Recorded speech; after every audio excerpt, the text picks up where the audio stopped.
Okay, it's 9 o'clock. Call the meeting to order. Deborah, if you could take roll call, please. Absolutely. Ring, Here. Star, Here. Castillo, Here. Hines, Here. Jennings, Here. Singh, Here. and Byron. Here. Okay. The meeting of July 29th, 2025, on the minutes, anyone have any additions, changes, deletions? If not, indicate they're approved. Okay. Anyone on members forum? There are no member forum speakers. That concludes the member forum. Great. My announcement only, we got a lot of things on the agenda, so we're just gonna keep moving and power through them. Jeff, General Manager, So comments? just really briefly, one of the items that the board adopted as their board goal this year is to work towards developing metrics that we can use throughout the 2026. We will be beginning that work. We also were approved for a Berkeley Board Fellows program. These are a program that provided support for our marketing task force. They're going to work with us as well on developing some of those metrics and tools. So something to be moving forward with in the near future. And that's it. Okay, great. 6B, the Rossmore Walnut Creek and the Rossmore Property Manager Financials. Todd? Hey. Let's do that.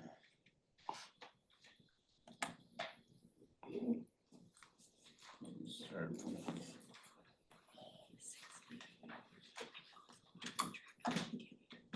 Make it bigger.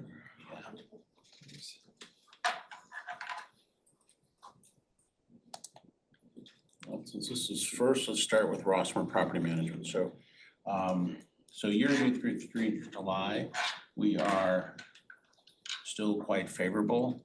Similar trend we saw last month.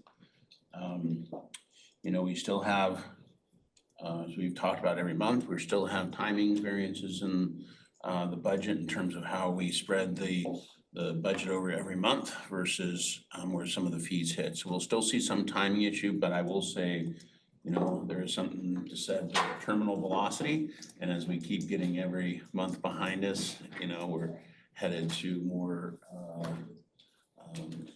of a positive trend that can certainly be there for the year end. I won't say we're certainly not going to be at the level we are now, given some of those timing issues, but we are favorable. And there's no surprises this month across Rossmore Property Management or RWC. And I know we have a large agenda today. So if we look at where some of those surpluses are, you'll see we're favorable on personnel and operating. Go to personnel real quick.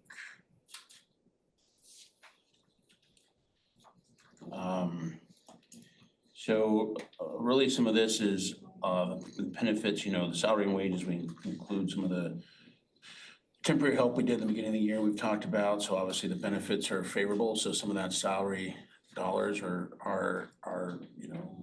and as we've talked about, some of the switch also between professional services and actual filling open positions that actually incur benefits.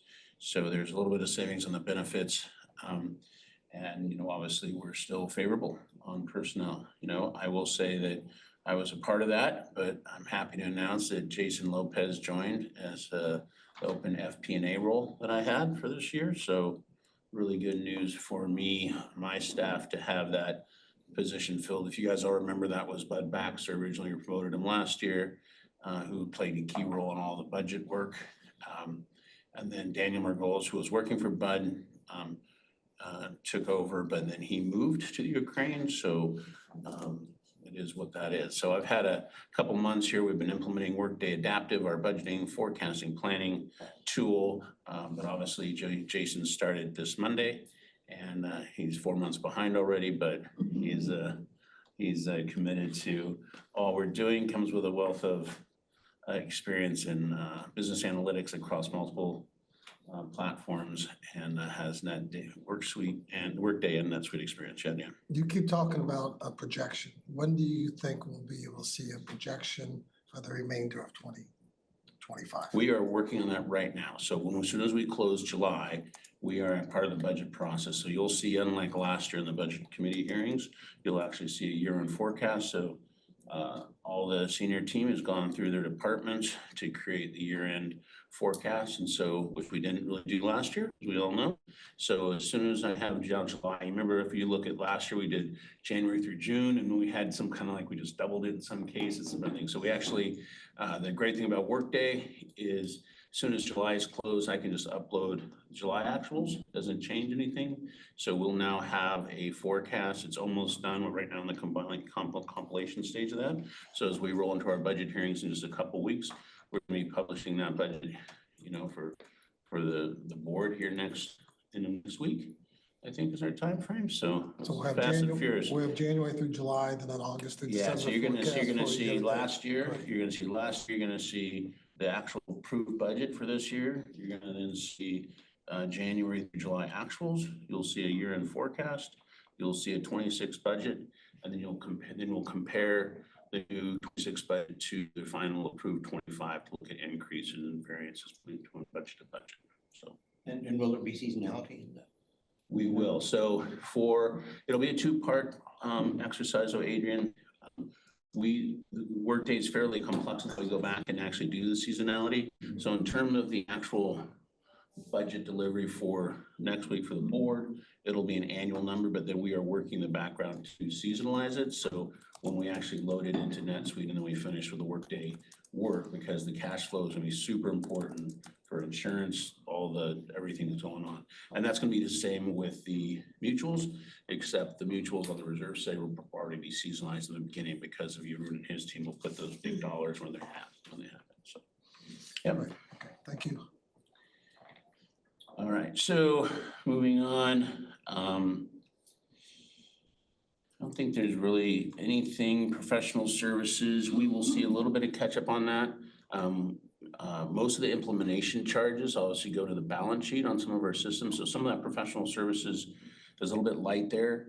We'll have a little more in this fourth quarter as we finalize the work we've done on some of the professional services that we have brought in to help with some of the transitions, but that is a pretty good number right now. So like I said, because a lot of it we budgeted, some of that goes to the balance sheet on the implementation charges.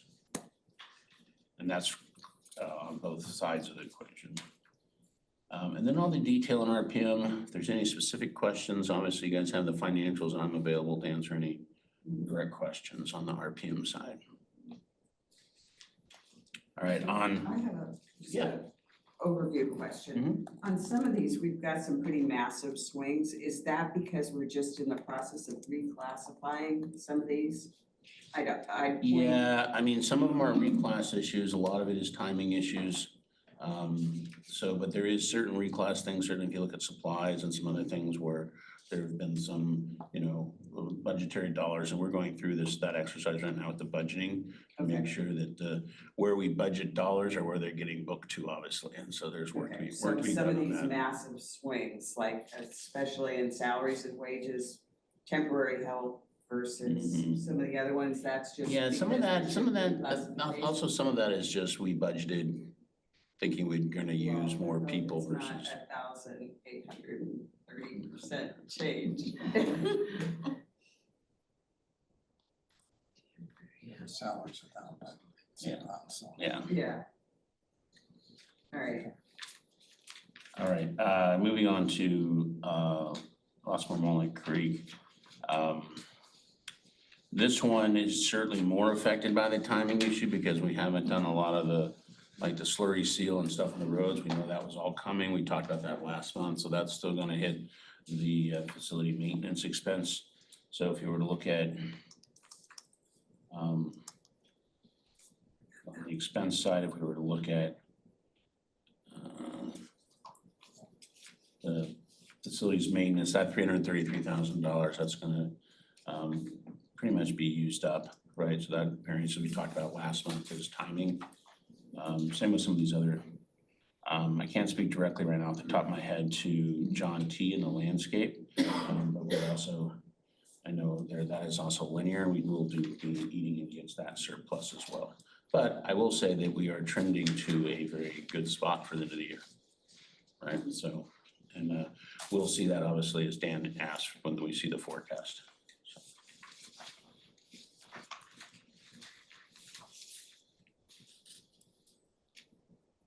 All right. Any more questions on that? I'll move over to the other statements. We did have Amanda, bless her heart, was able to go ahead and produce the trust statement. It's been a long time since you've seen it, but obviously that's the other part of our world. We just get down to that.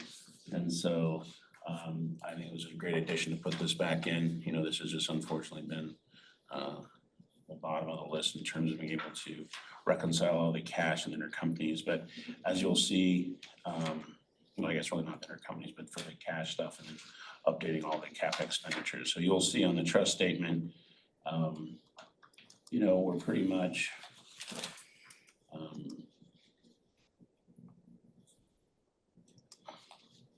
you know, ending cash of 10.2. I think this is all pretty much exactly, you know, we've been sitting in the meeting, we know what we spent, we know the projects are approved. There's no surprises here as well. Can you go up back a little bit? The decrease in accounts payable and receivables of $1 million, that just seems a little large. I was just curious if you know what that is. So when whether keep going. Well, there you go, right there. You're covering it up with that there. Oh, the 923. Yeah, I rounded. It's probably just timing month issue. Okay.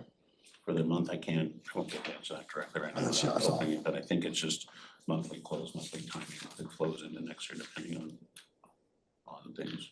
But I will get back to you, Dan. Okay.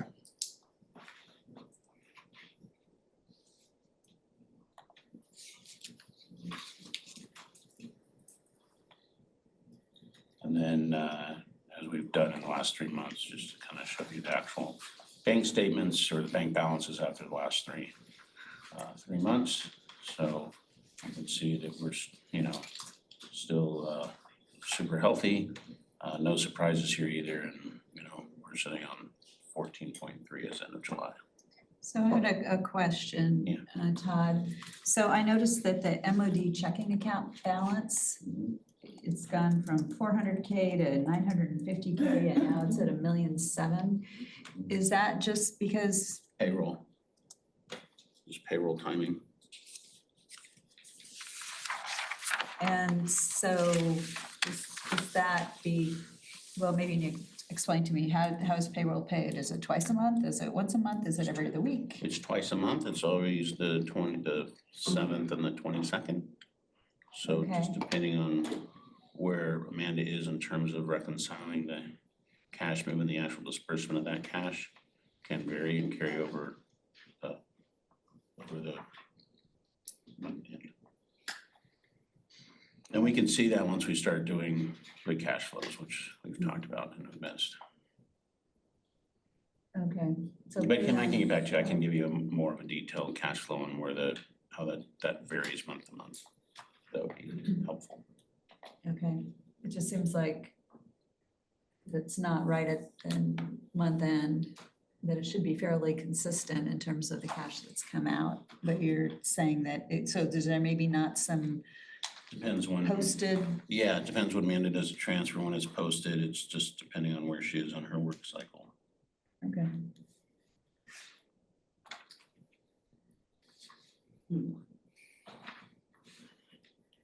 Any other questions? Okay, if not, It also has to do, Kim, a little bit too with, you know, we bring in all the assessment dollars too, and then it's like, so MOD collects all the assessments and then we intercompany those assessments back out to the regular the other funds. Right? So we bring in, MOD is a pass-through for a lot of that receipts. So we collect all of the, you know, the direct deposit, for example, 100% comes into us and then we move the GRF portion out. Right? Okay. So it's a pass-through. So there's a lot of stuff going on there in the intercompany. You could, you know, do a little deeper dive on. Okay, Just for me to understand, that might be something to put on the agenda for future months. Okay, and the amount that's pegged for being in the account is 150. That's the goal. Yes, Okay. never to go below. Yep. Anything else for Todd? Ann? Do you want to do a time? Save me one spreadsheet. Okay, so I'm gonna go through this really briefly because a lot of these things are actually gonna appear as separate items on today's agenda. So starting at the top of the sheet, we will have an item for the pavement program and for the building conditions, which is carpet replacement. Pickleball, we'll be talking about that extensively. For the MOD replacement, we have nothing to report at this time unless Jeff has. No, we'll be talking about that a little bit more at the board meeting and then in the coming months. For food and beverages, we, the RFP closed last week and we received 4 really diverse proposals that our consultant is looking for, and through the next month, we'll do some vetting out and interviews with those potential partners. There's been no movement on the lawn bowling green turf conversion or the golf course lake liner replacement. NetSuite implementation, we'll be talking about the communications and resident service pieces later in this agenda.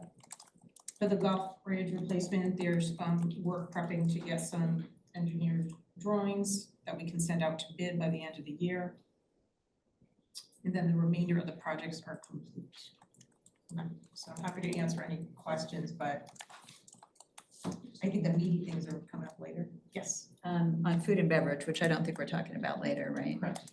So we had proposed for 2025, 200, that now projected is 750. So this must be for more than just development of the RFP and everything. What else is going into that 750? So what we did on this, what we wanted to do on this capital update, the numbers for projected, they're also gonna appear later in a conversation with everything that we see coming towards the end of the year. Specific to food and beverage, It's a for placeholder. contract negotiations, it has to do with basically kind of cosmetic tenant improvements that we would need to make in partnership with the partner before they start. Which we didn't have in there as proposed previously. So this is actually changing facilities to accommodate whoever the new. Correct. And that's not a approved number yet. It is a placeholder, so we can demonstrate the funding model, but that is yet to be an approved number.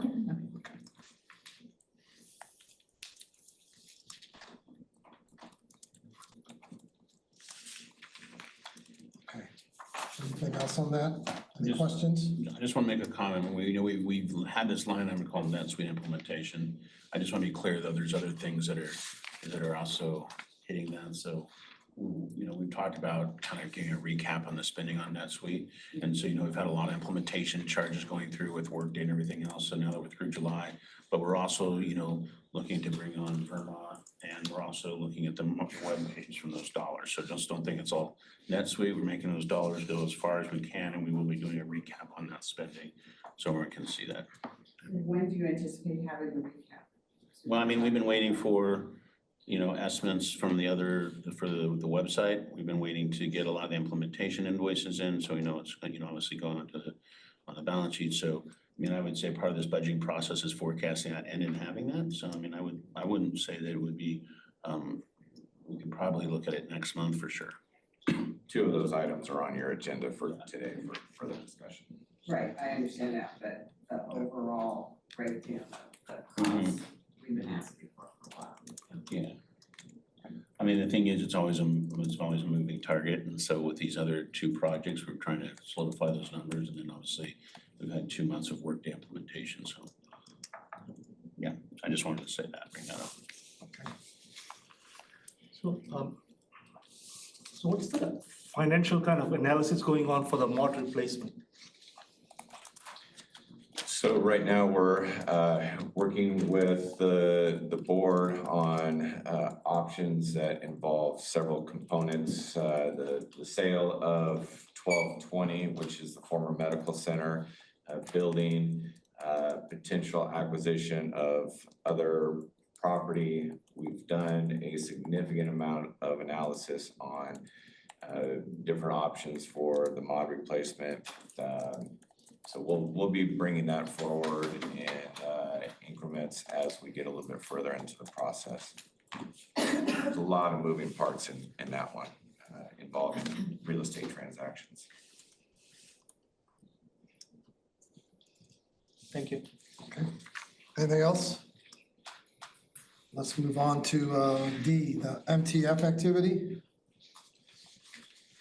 So if you look at 60-1, you'll see that the downward trend does continue this month. We started off fairly strong for the first 3 months in comparison to last year, and then the last 3 months have tailed off. Some of that is definitely reflective of the national housing market trend, where people are really holding back due to a lot of uncertainty in the economy. People are waiting, I believe, on interest rates, which we anticipate that there may be a rate cut here in September, and that may open some things up. But there's just a lot of uncertainty in the outside market, which people need to sell their homes in order to move into Rossmore.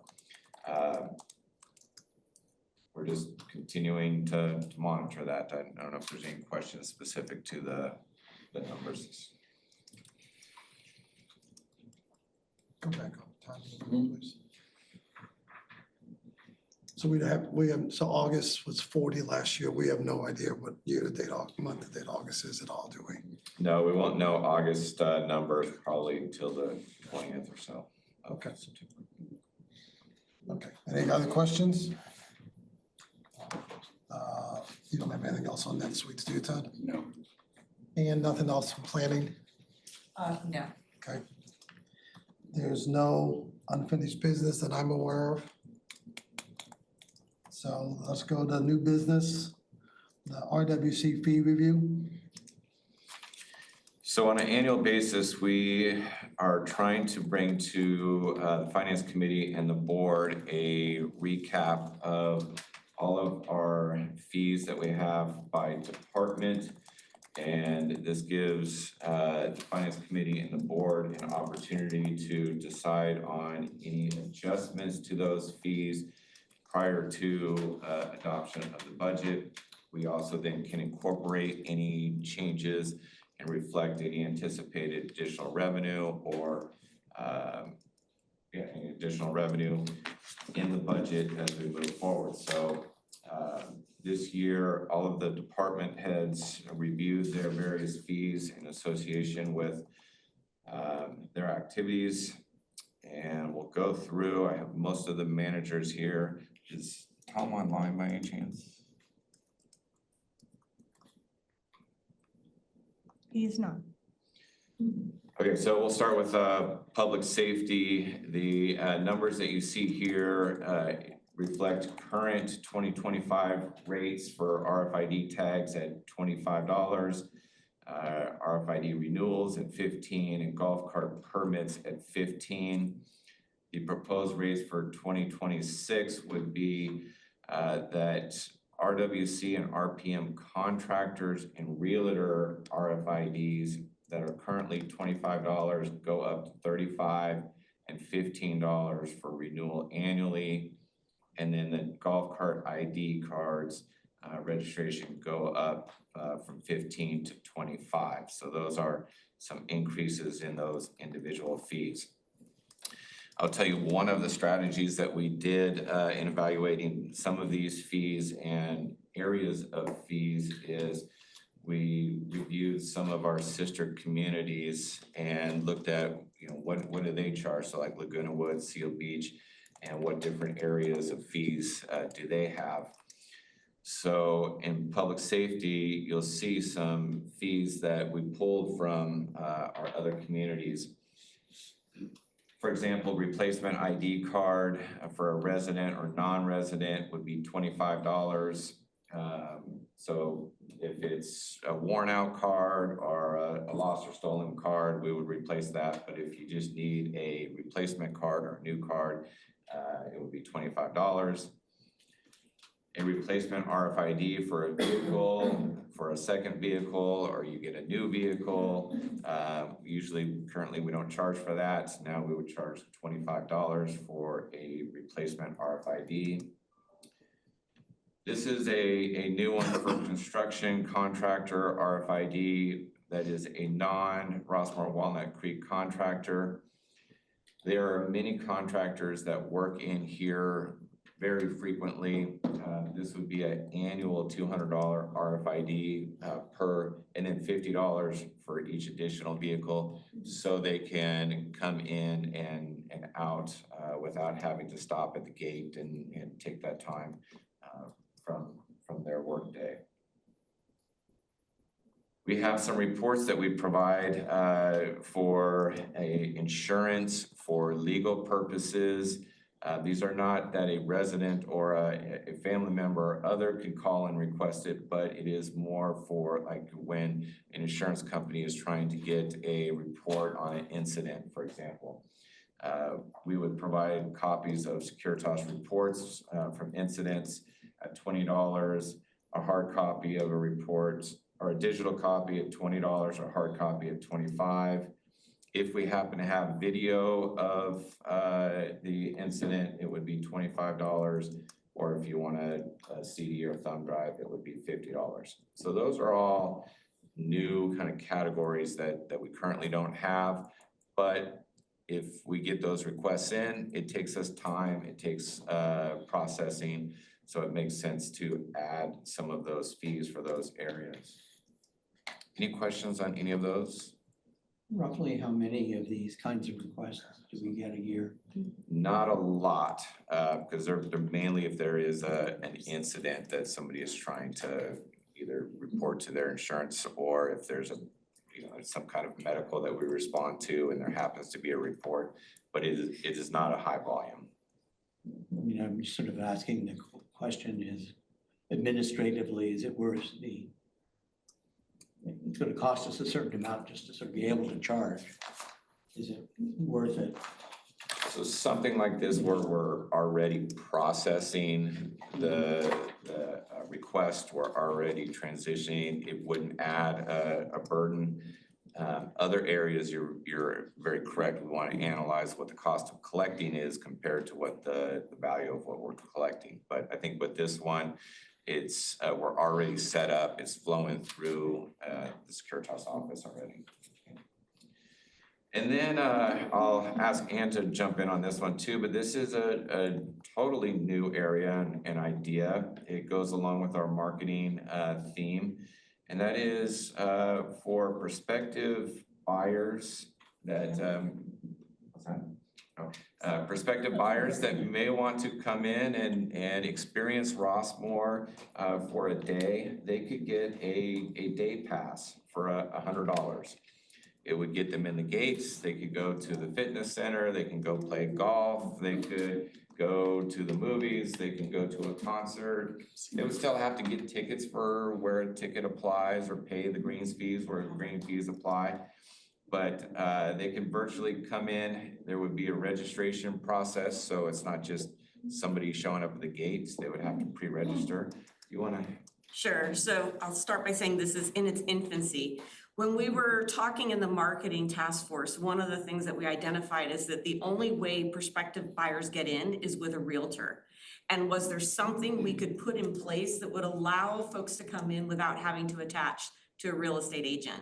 We looked at, could we have residents do an ambassador program? It was too much work because that was all volunteer and you really kind of needed a leadership core. Could staff do it? Not for free. Staff was max at something where you'd have to attach a fee. So Tom Cashon said, well, why not attach a fee to it? Why not create a program like this where you have day passes? We could monitor how many day passes we're giving out, so we don't suddenly have this influx of a lot of new residents running around Rossmore. We'd be able to vet them in advance because we could get their driver's licenses in advance. We'd be doing it in conjunction with the gate so that we're checking driver's license, be sure they're the ones coming in. And then again, we'd have to work with golf and the fitness center and the pools and the movie theater. Again, you don't want to overrun our facilities and Rossmore with a whole bunch of new residents. But if we're doing this from a staff perspective and we're tracking it and we're having them apply and register, $100 would help cover the staffing need and then a little extra to really make it worth our while. But it addresses that need for how do you get the new buyers in while at the same time helping to funnel some money into marketing, which we're going to need because we're trying to grow a department that doesn't exist. Marketing doesn't exist right now at all in our budget, but we're looking to add it for 2026. So if there's a way to put a revenue source behind it, it will help to keep that coupon cost down. This is also, again, something that our sister community does down south for their guests that To make sure I understand, so if you come in with a realtor, you're not charging this. This is, if I just want to come in, spend the whole day here. And you actually want to use the amenities. So when the realtor brings you in, you're getting a tour. Right. You don't get to play golf, you don't get to use the fitness center or the pools, go to a movie. What we're talking about is with an actual day pass, we would then connect them, okay, golf, we connect you with Mark's shop to get a greens time. If you want to use the fitness center, we work with Jackie, we come up with a time. So this becomes a lot more regimented, but it gives them a chance to actually experience Rossmore, which is what they don't get with the real estate agent. you basically get an RFID tag that would get you access to Everything for the various things. So when you walk up to make a tee time, you could show your card and they would know you're there for the day. It's kind of a resort fee. I mean, a lot of hotels now are doing this. Yeah. You can use the facilities of the hotel Yes. for $50 or whatever it is a day, and same sort of thing. Not a bad idea. So, Go ahead. so if a family is visiting, because or like a couple is visiting, not family maybe, is that $100 per person? So if family is visiting you or a friend is visiting you, you would just put them on your guest pass. No, but Right. if it's a Two persons couple, coming. do they have to pay $200? Yes, it would be a per person fee. Go ahead. So Ann, you mentioned something about you would get their driver's license ahead of time, to get the information and everything. If I had time to plan, and let's say I am an insurance broker and I can use all the facilities and I planned ahead of time with recreations to rent a room for $100 to get in the gate to have a whole bunch of people to do a seminar in front of, would that be, how is that gonna be stopping people from doing that? No, but again, you do have the checks and balances of recreation side, right? And everything as part of this application, when we develop it, there'll be certain areas that they're allowed to check. These are the things you can do. Again, infancy stage, we haven't figured out exactly what we're gonna let them do as part of this. But that would never be, we would never open up our facilities to the outside. So that would never be an option on the application. That violates other policies we have in place already as well. I have a question. Go ahead. How will you advertise that we are going to be doing this to get people interested in saying, hey, come spend a day with us? How will you let people know that we have this option now where you haven't had it before? So right now, we generate approximately 58 leads a week on our website, and that's with a website that's not fully developed for marketing. We're gonna talk later about developing rossmore.com as a marketing website. Adrian actually brought this up at the planning committee meeting. With all of these leads, why aren't we trying to find a way to channel that better so that the revenue's coming to us and not always just to the real estate agents? So when those leads come in, we would be introducing them to this program. We would have a button that's on the website that says, do you want a day pass to see Rossmore? There would be avenues that we would channel them in. We, as part of our outside advertising, we're gonna have a social media campaign next year as well as print and digital advertising. That's also something we would advertise. We offer a paid day pass. So that would be all incorporated. And again, if the board shows an interest in this idea, we then come back as senior managers and really flesh it out. We'll bring it to planning, we'll bring it to finance, we'll bring it to the full board. So you can see how, we'll check all of these boxes for you, so you can see how all of those things would work. Okay, thanks. Yeah, sure. Would we have an age requirement on this? Would we mandate that people be 55 plus to get? Again, we're building this as we go. So if if our different committees and our board says we want this to be 55 plus, absolutely, we can make this 55 plus. There's no way this would be, hey, bring your teenagers. We would definitely have a no children's policy that's in line with what our policy really is, community-wide. Okay, anything else? Yeah, it just seems a little steep, the price for what you would get, because you could come with a real estate agent and see all the roads and stuff like that. So you wouldn't pay anything for that part of it. And what will you do? You might go to the gym and you might golf, but $100? Again, you have to keep in mind that what we're talking about is staff time to do this. So staff are going to have to go through all of the applications to vet it. We then have to set up the pass at the gate.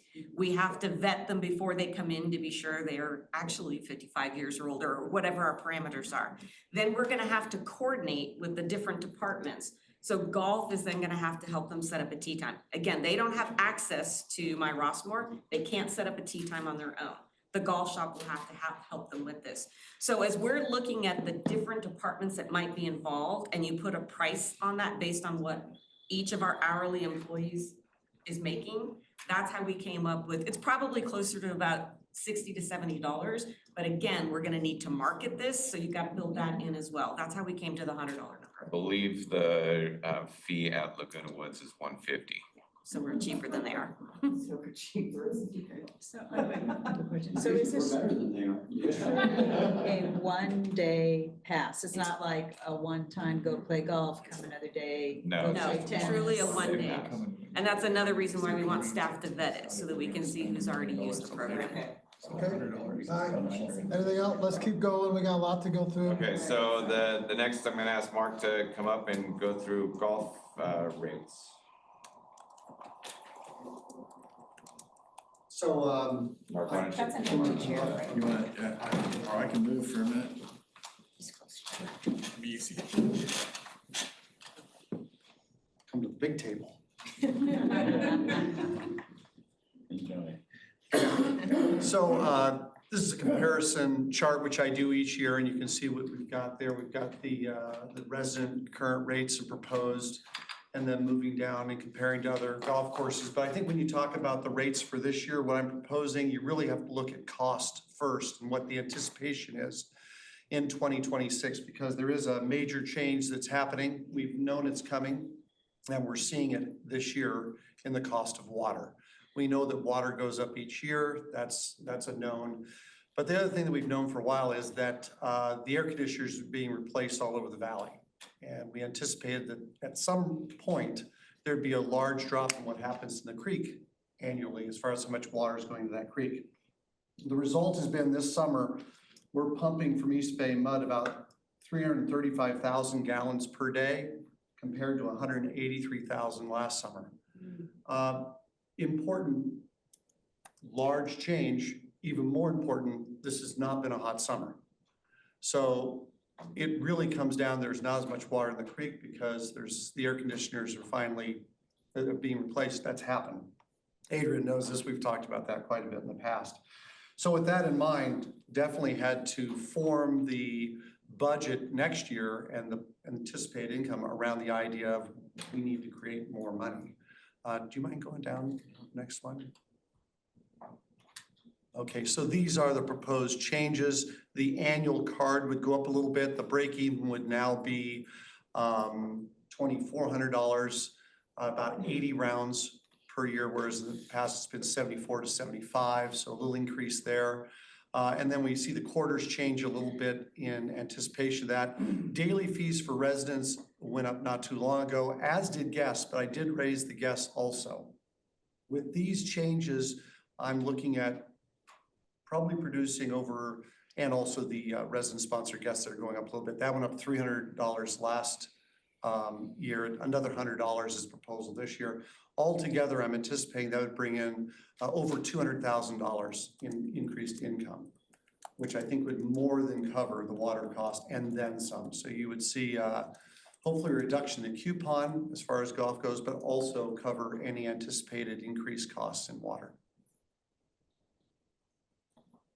Is there another slide? And so many do I the have? number that you just No, okay, quoted, good. you're good. Do you want another one? The number that you just quoted, which was the increase in revenue, is that for all of these fees? That wasn't just the resident-sponsored guest fees? No, It's that's for all everything. the fees Okay. together. Yes, yeah.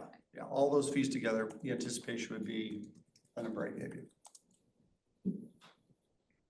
Okay, anything else on golf? Thanks, Mark. Next, we have fitness and aquatics. Ann. So for fitness and aquatics, we're not proposing any increases with just two small exceptions. These increases were implemented in 2024 for fitness. What we wanted to do is to break it out so it's really detailed in how they're applied. So we wanted to make sure that people understood that we do have the semi-private rate where you could have 2 residents getting personal training as well as the individual. And then in the small group training, we put a little descriptor there about 3 or more residents with predefined programs. So just so you know the difference in value between personal training and group training. In personal training, you're getting something tailored to you and your fitness goals. And something like small group training could be like a small group taking a TRX class or something like that. So when we were looking at the small group training, the discount was kind of out of alignment with the other discounts if you bought 10 at a time, so we wanted to adjust that. So for, if you bought 10 at a time, instead of it being 10 per class, it ends up being 13 per class. The other fee that was approved as an increase but wasn't implemented was the guest pass. Currently, it's still at 10 and it had been approved to go up to 15, so we wanted to make that change in 2026. Okay. Move on. Okay, recreation reservations. So we can make this one pretty easy. We're recommending like no new fees in many of these areas. So what you're seeing on the screen is actually our room reservations fee schedule. We just posted on the website. We did a lot of work last year and looking at the fees, creating classes of rooms that were no fee, no service, and they've been working out really well. And so there's been no changes to any of these, which are the flat rental fees. Right now for the first 2 screens are for the private use. So you can go to the next one, Todd. So you can see they're all broken down by room. We have them there with the fees and the occupancies just as they're on the schedule with no changes. And on the next one, again, there's some more of the dollar and peacock fees. Again, no changes to those. And then on the next slide, are the picnic rates. Take advantage of our beautiful outdoors for $25. The site is yours. And then in the next slide were the fees that were implemented the end of last year. When we were trying to make sure we had space that was designated as community space, and then we wanted to, after going through the process of the reservations and realized that there were some people that were getting waivers of fees, whatever, we went back to the board and said, we have an idea on how to resolve this issue. And so we do have, since last year, these rooms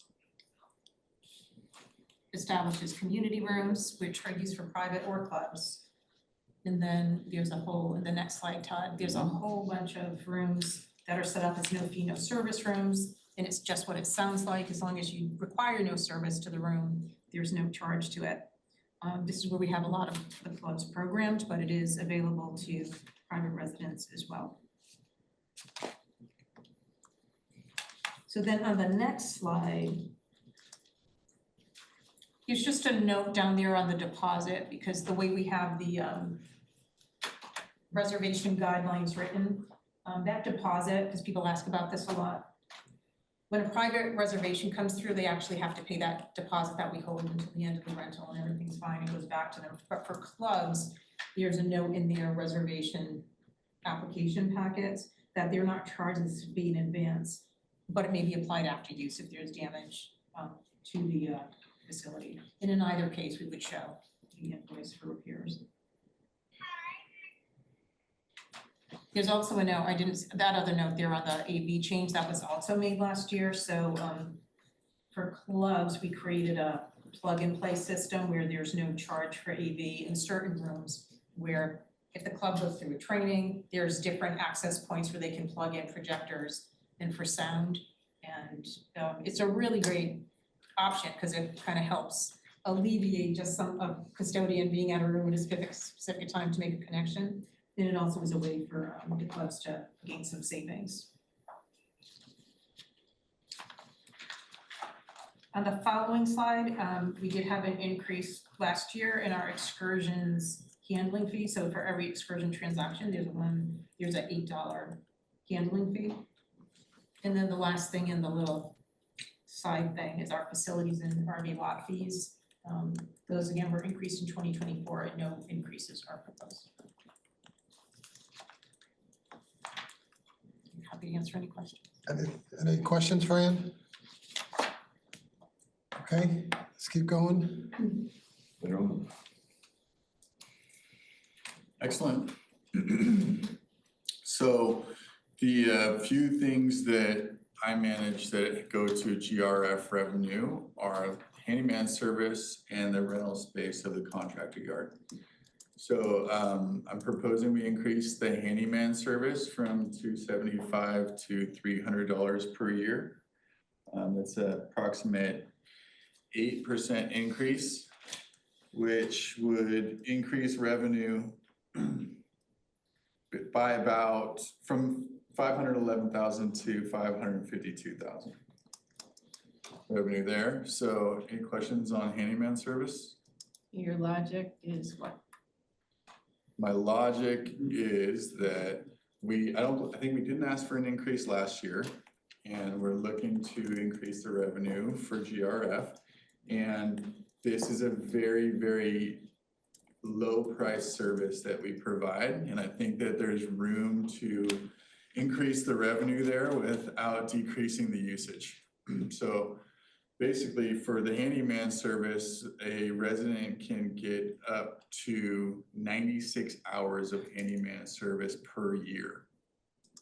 And so for $300 per year, I think it's still a very good price, a very good cost. I don't know, that seems awfully high. So if we increase the expenses of the handyman service by the 2% increase in the labor, which is basically the driving cost of the handyman service, right, that would increase our expenses from $364,000 to about $371,000, which would push overall profit from $147,000 to $181,000.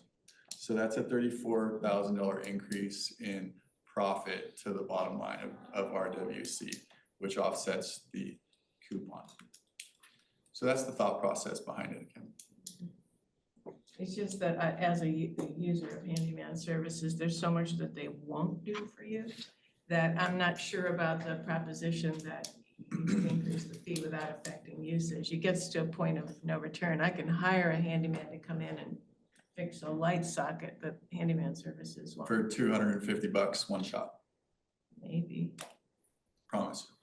Maybe you can get one to come out. Yeah, well, I don't have them come 96 times a year, but You couldn't have them come 96 times a year, but you could have them 2 hours a time, 4 times a month, which turns out to be 96 hours per year. do we know, so of the people that sign up for handyman services, what is the average usage? I don't know. I could find out and I could look into it. I'm not sure how it's measured in GenArc, but we may be able to get that information. Will that be something we can track in NetSuites probably? Hopefully. Yeah. Yeah, just because for me, I just have it as an insurance policy in case I need something, but I might use it twice a year. As the price goes up, I might say, But if you use it for a plumbing issue, to get a plumber to come out, that you just spent your $300 and then some just to have him walk through the door. Most of the plumbing they don't do though. Yeah, a lot of Most stuff them they don't do, right? So there's a lot of things that over the course of the years of the handyman service have run into liability issues, right? So when we send in to somebody to go in and do plumbing work, a handyman, and then that dishwasher ends up leaking and causing damage downstream, we eat that damage, right? So over the course of the years, we've found tasks that are prohibitive due to liability involved in them, and plumbing and electrical are really the two big ones, right? But if you need to have 10 pictures hung up on a wall 5 different times, we can do that for you, right? If you need to have the sliders on your closets lubed and taken care of, we can come and take care of that for you. It is a handyman service. It is not a contracted specialist service. And for $300, I would be happy to spend $300 on that insurance policy if that was all I used it for, was an insurance policy. So just a point of correction, that exactly happened to me. The plumbing from the top went to the bottom and damaged the bottom, and I was made to pay for it, so it was not eaten. So I was made to pay for the administrative cost for RWC to manage it also. So we, Which is fair. I'm not saying it's not fair. we don't want to get into individual, because every single case has a lot of mitigating factors. So we want to be careful with that discussion here. Okay, let's move on. Sure. Moving on to the rental space in the contractor yard. So I propose a 5% increase to the rental space of the contractor yard. When I started in 2023, we did 100% increase to get us to the 2024 cost of the 39,735, or excuse me, the revenue that we produced there. In 2025, we did a 25% increase again. So that's a 125% increase over the course of 2 years. Last year, when I came to the finance committee and to the RWC board, I spoke about moving to a 5% increase and or CPI, whichever is greater, increaser in the contract. So that is where we're looking to be for 2026, is with a 5% increase, approximately $52,000 in revenue. And this, to be frank, this is not a big needle mover. There's not a lot of revenue that comes from this. Doing a 5% increase, or really even another 25% increase, it's not a huge needle mover. And my thought process always has been that this is a charge that goes to our contractors, and any contractor that has an increase in their expenses is going to downstream have an increase in their costs. And really what I'm trying to do is protect the membership of RWC, keep the costs as low as possible for them through their contractors. Okay, any questions? On that. Okay, keep going. And then my other fees, I'm proposing to keep flat for 2026. We had a 10% increase in 2025. So looking to keep member records fees flat, as well as resales and alterations, which is our next slide. So then next we have communications. Okay, so Todd, can you go to the next? There you go, thank you. So the subscriptions you're seeing here are not for the residents. Subscriptions for the newspaper for residents are built into the coupon. These are just for non-residents and business owners, and we keep the rates pretty much in line with what it costs to mail out the newspaper. We're not looking to really turn a profit here. It's a low number that we have every year, so it's not something we worry too much about. Next slide. Classifieds, this is an area where we seem to have hit the sweet spot perfectly. Our revenue continues to grow very well with classifieds. A lot of newspapers outside the gate don't have them. This is also an area most used by our residents. So I'm very careful about not increasing this because I don't really want the cost to fall onto our residents. Next slide. Legals are different. Legals, I kind of sock it to them as much as possible. I keep it 10% below every other newspaper. Legal ads have to run in a print paper. So I want to make sure that we are the cheapest so that we can draw as many of those legal ads as we can. So I keep very close tabs on what the other papers are charging. As they go up, we go up. Next slide. Display ads, this is one that was set to go up in October, but we had to go up in June because we did see a press increase. So I triggered the rate increase a little bit earlier. We essentially went up 50 cents per inch. And that again, we're very close to being in the sweet spot with that one. I always anticipate we're gonna lose about 10% of our advertisers when we increase our rates. This year we lost 15% and we're still now trying to cold call to bring in a few new ones to offset that. But when that happens, when the number of advertisers goes down too much, our page count goes down. So it does sort of still balance out because we don't have as much of a printing cost.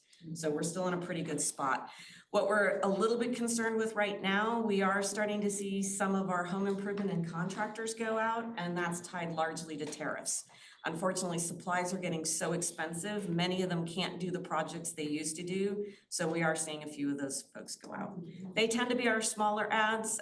Fortunately, we're still doing very well with some of our bigger ones on the health side and the more senior living type sides for ads. Next slide. Digital ads, I'm not increasing these right now, and that's because we're moving to all new websites next year, rossmore.com and my Rossmore. And what I'd like to do is have more in-depth conversations at planning and finance with how we might want to tap those websites better for revenue. So I really don't want to adjust these numbers until we've had that conversation. And last slide. This was our new one. We did the all-around Rossmore guide a year ago. It was very successful for us. We did increase the rates a little bit this year because we are going to a higher grade of paper and the printing cost did go up. So we are right now kind of holding steady. I want to see to 2026 how things go. It was a little bit harder to sell this magazine this year just because, again, we've had some advertisers start to pull back a little. But we are fully sold out again for 2025. So I want to see where our market is in 2026 before I determine those rates. When does that come out? That will be out in next month on the September 17th. You'll get the updated version. And then the last one just shows you a little bit of what some of the outside, the La Miranda Weekly, Walnut Creek Journal, or Your Town Monthly, what they're charging for their ads. So you can kind of see we're really in line with Your Town. We're definitely less than La Miranda Weekly. And again, right in line with Walnut Creek Journal. So I really feel like our rates are still in line with the outside media. And so I think that's why we do as well as we do with the revenue. Questions? Okay, if not, we'll move on to, what do we got, anything left? So the last item on here is the facility usage fee, commonly known as FUF. This is a item that the committee discussed significantly last year. The discussion came a little bit after the budget adoption, I believe. But part of that discussion was, should this fee be associated with the capital fund, where the membership transfer fee goes, or should it be in operating? In the current year, the revenue from this is in operating. The recommendation is to keep it there. Last year, however, the fee of $112 was derived by taking the membership transfer fee, dividing it by the average number of years that somebody typically lives here, and then dividing that by 12 to come up with a per month fee of $112. Since we're recommending that this fee really be part of operating because it offsets utilization of facilities, participation in programs, rounds of golf, use of the fitness center and all of those types of things, that it really should belong in the operating fund.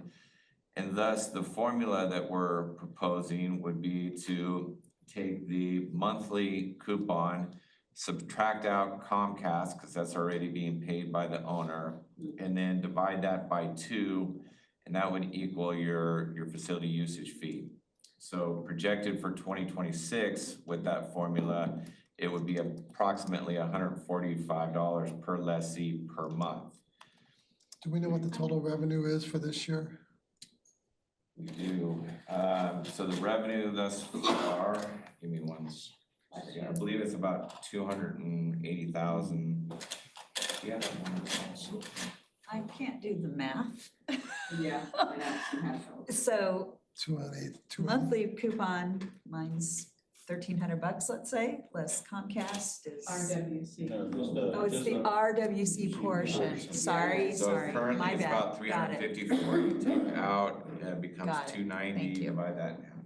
Just the RWC portion. So So we are estimating for 2026, about 324,000 in revenue, based on a fee of 145.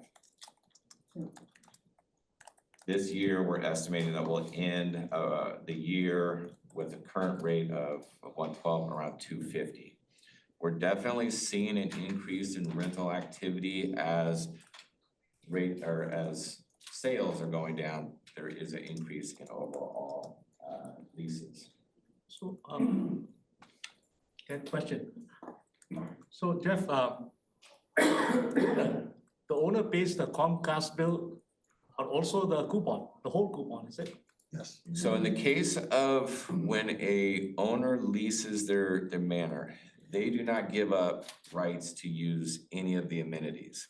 So you can lease your place, you can live in one and lease the other, or you can be away and lease. You still pay the coupon and still have rights to use all of the amenities. When you designate an occupant in your unit, then the owner gives up rights to use the facility, and therefore there's only one coupon. But since they can retain usage, it kind of justifies the fact that a new group of lessees are increasing the potential demand, thus the additional fee. And of course, if a owner is a corporate entity, then they do not pay the fees. Is that correct? Or how does that work? They don't pay the No, they- MTF fee, Right, but they pay a coupon. but they do pay the full coupon, Yeah, they pay a coupon. even though as a corporate, I can't play golf. Corporations are not really good at swinging clubs. I don't know. Corporation of one. Is that correct? That the corporation still pays the full RWC fee? So a corporation would typically have a designated occupant. Okay, so then, so this way, so if I'm a corporation leasing this out on a regular basis, then I would designate the lessee as the occupant and they would not be charged this fee. I mean, but you wouldn't want to designate a lessee as, because that is a legal binding thing, and then when you get it back, you have to then pay the membership transfer fee again. So you're really giving up your rights when you designate an occupant. So if a corporation wanted to come in here and own, yes, they're still paying the coupon, and their lessee is paying the facility usage fee. That is a very, very uncommon situation. If an owner does not designate an occupant, the renter can still use the facilities, right? So we're talking about two different classes. So if a owner, let's say it is a son or daughter owns the facility, they designate their parent as the occupant. The son or daughter has no rights to come in and use the facility in that case, only the designated occupant, which is the parent. In that case, they don't have to pay the facility usage fee because they are the member. If the owner is wanting to just lease out their place because they're gonna be in Europe for the next year, or they're just not here, whatever, they could still use the facilities whenever they'd like, but their lessee can also use the facilities, and that's when the facility usage fee would kick in. Ted. So my question is 145 enough? And my rationale behind that is that they get to use everything here at 145, all the stuff that we offer. I have, I golf with a sponsored guest who lives on the outside.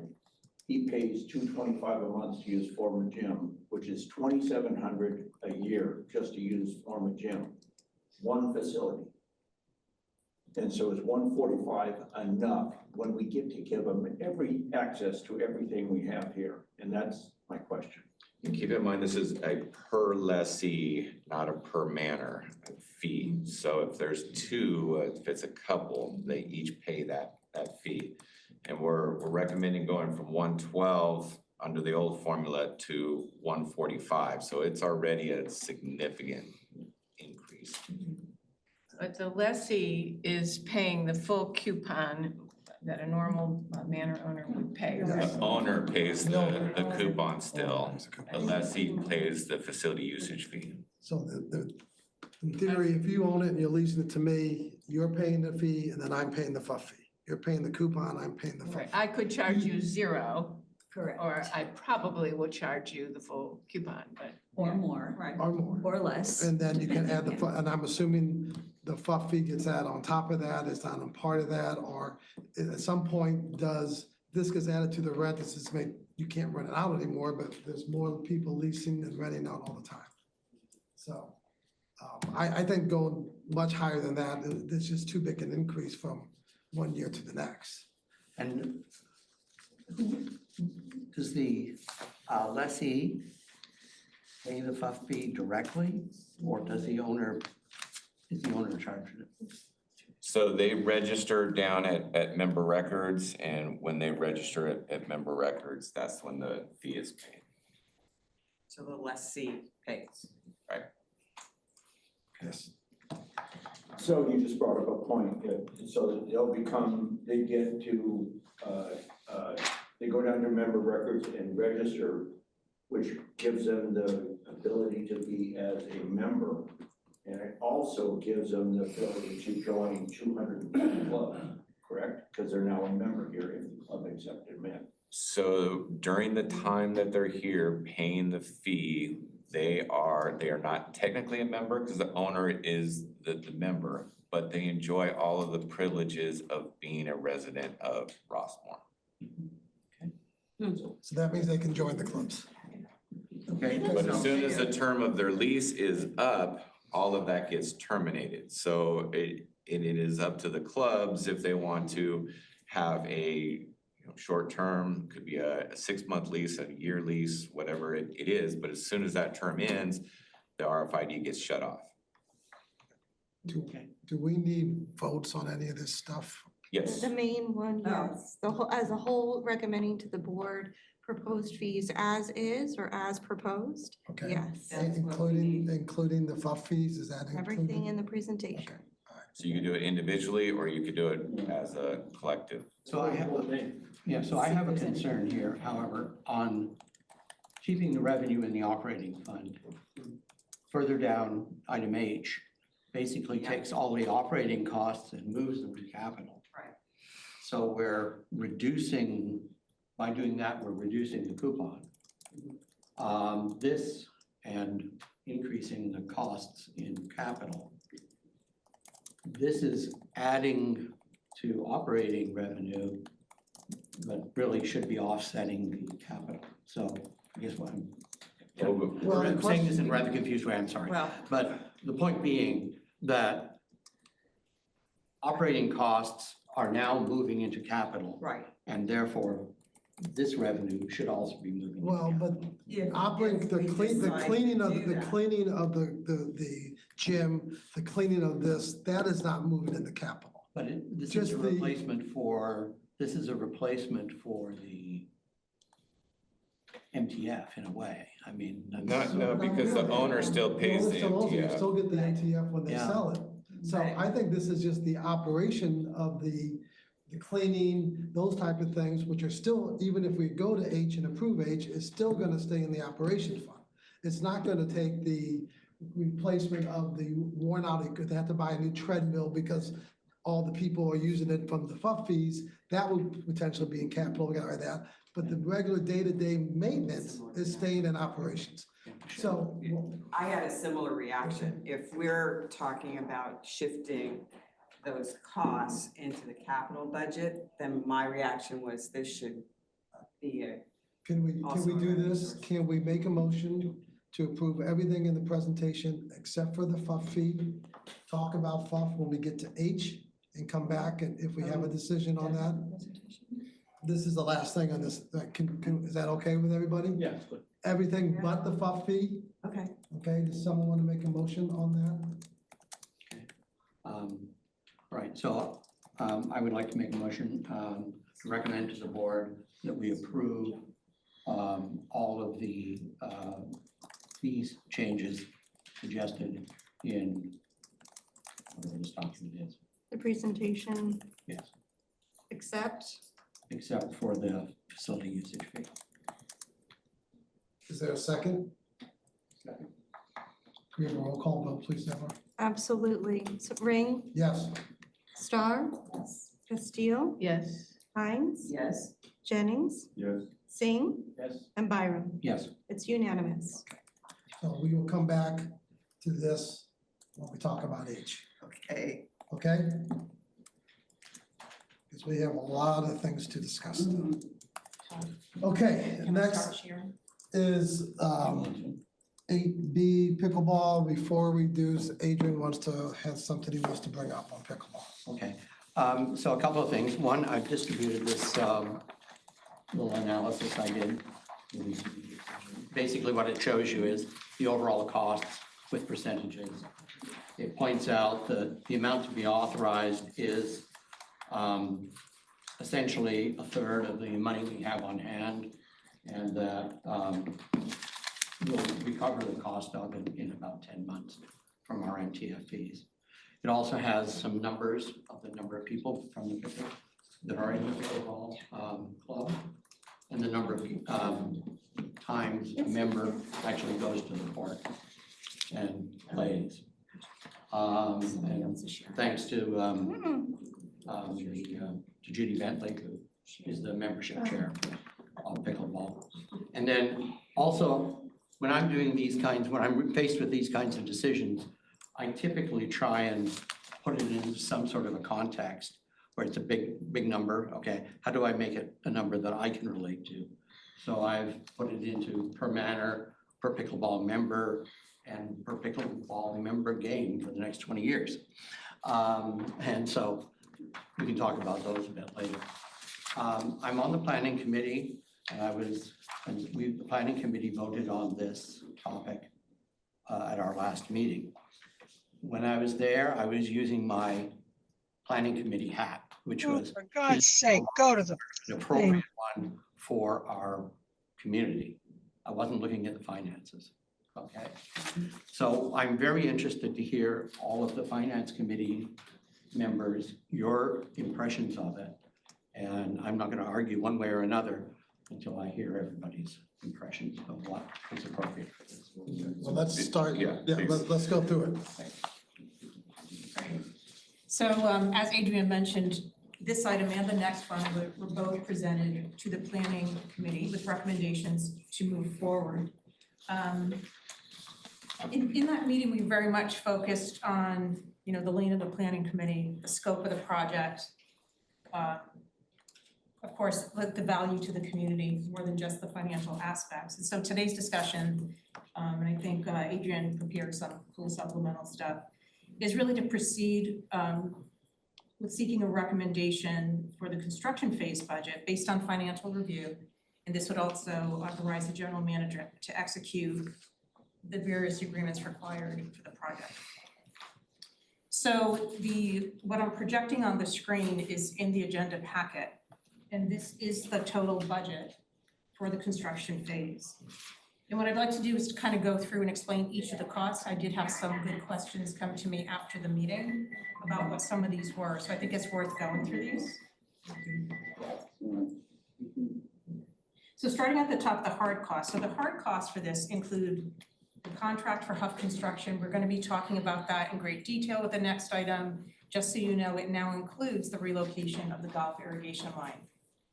Where it says landscape allowance, right now, our landscaping team, actually John Telestrana, is finalizing bids for the landscaping portion of this. It's actually more cost effective, certainly in the long run, to have our own team bid and project manage this aspect, because sometimes what we've had with other projects is a contractor will come in, use things which may require a little bit of different type of a maintenance process, a little bit off palette of what we have. And so this way it really, John can really make sure this is gonna be the most cost-effective solution for the construction and in the long term.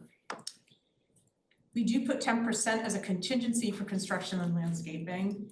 You'll see that this adds a little bit under 10% because part of the construction budget is the cost of the performance bond, and that's about $30,000 of their total cost. For the soft costs, you'll see fees for our different design professionals that we have working on this, and we've had them since the the whole compliance and conception phase. And so ELS is the architect of record, and their work doesn't stop just because we have a permit. So as the architect of record in this format, they are also the prime for a number of design professionals, many of whom have worked through the construction. And this includes the structural engineer, fire sprinkler design, landscape designer. And ELS will be coordinating all of these disciplines throughout the construction phase. They are also the one that needs to review any of the requests for information, any recommended substitutions by the contractor to make sure that everything is, like the integrity of the facility, of the build has not been compromised by any of the substitutions recommended. BKF is next on the list, so they're our civil engineer. And so what's really important, especially in a site like this, which has a really snug fit, they're responsible for what's called the horizontal control, so it's the layout. And this is going to be particularly critical as we work to do the irrigation line project because of the different geographical components that we need to navigate through. Rockwood Geotechnical, they do field density tests throughout the construction, things like testing the subgrade preparation to make sure it has the right compaction, the right moisture.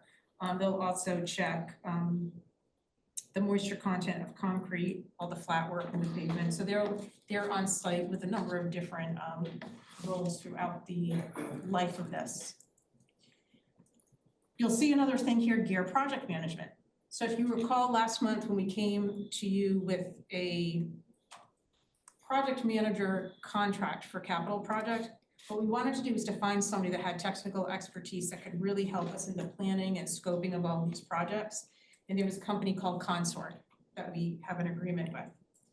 We also said that when it came to construction management and taking on the role of what's called the owner representative project manager, that we wanted to put those out to bid because those can be, it's kind of it's an intact type of a scope that doesn't need to have somebody that was part of the scoping of the project in order to execute it.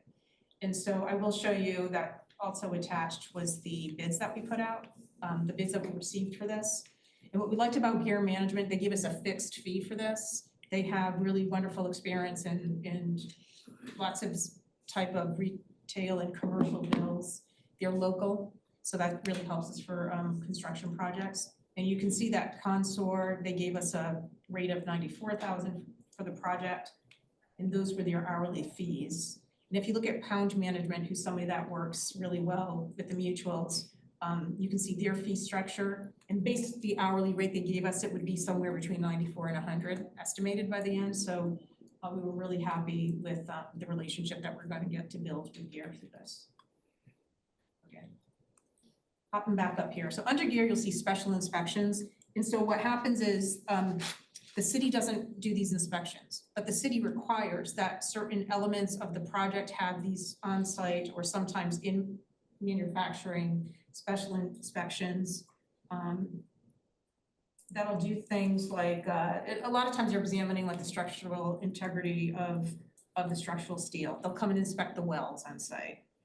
And also, they also need to inspect the soil and the compaction. And Rockbridge may be able to serve some of that. For permits, everybody heard about our lengthy permit process. We did receive the planning permit, but we don't pick up and pay for our building permit until the date of issuance, and that will happen once we have a contractor on board. We can send them down to the city to pick that up. And then we carry a 5% contingency on the soft costs. So you can see the construction phase is 4.4 million, higher than that. And then what we're also seeking approval for is for fees for work already done by ELS and Jet Landscape on the permitting process that we concluded with the planning department. You know, as we were reporting out, it was really a very long and lengthy process, much longer and much more detailed and more scrutiny than anyone anticipated. Again, this is already work that's complete, so we're looking for approval for that as well. So I'm gonna. Harry's got a question. So, Yes. so all that makes sense to me. Thank you for explaining. I had a larger question about risk management though. So even the tennis courts which don't have any settlement issues, not counting 7 and 8. I know we paved them recently and the cracks appeared after a couple of months. So if you construct the pickleball court and then after like a month or a year, cracks start appearing on the court because of settlement issues, is that contingency covered? They will crack. They will crack. They will crack. Concrete cracks. No, I know. So the important thing is, do we see a differential? Yeah. So that there is a compaction issue with it settling uneven. But we all know that, and we should expect that you will get hairline cracks, you know, throughout. Yeah. But if there's differential and then there was something wrong in our compaction testing, but that is why it's so critical that you have the special inspections, you have the Rock Ridge Geotechnical. So before they proceed to the next phase, all of the compaction's been tested and verified. I understand the process and I understand the differential thing. Is it covered if there's a differential? Is it? So we would go back and either say to the, you know, there's gonna be a lot of testing that you have to do to show where the cause was. It's not just a simple, oh yes, there's this, so it's that. There's a lot of factors when it comes into construction and it comes into who's gonna pay for what. But that is something we would go back and say, that is not per the expectation and go after that. So there's some kind of an implicit warranty there if the structural issue is fairly significant, that's what I'm asking. Of a year. I think it's a year. Yeah. There's a, within the contract, there's a 1 year. Okay, good question. Okay, Ann, you want to continue?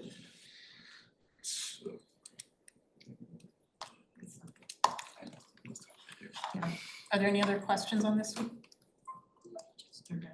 So Jeff's gonna. Okay, everybody can read that really easy.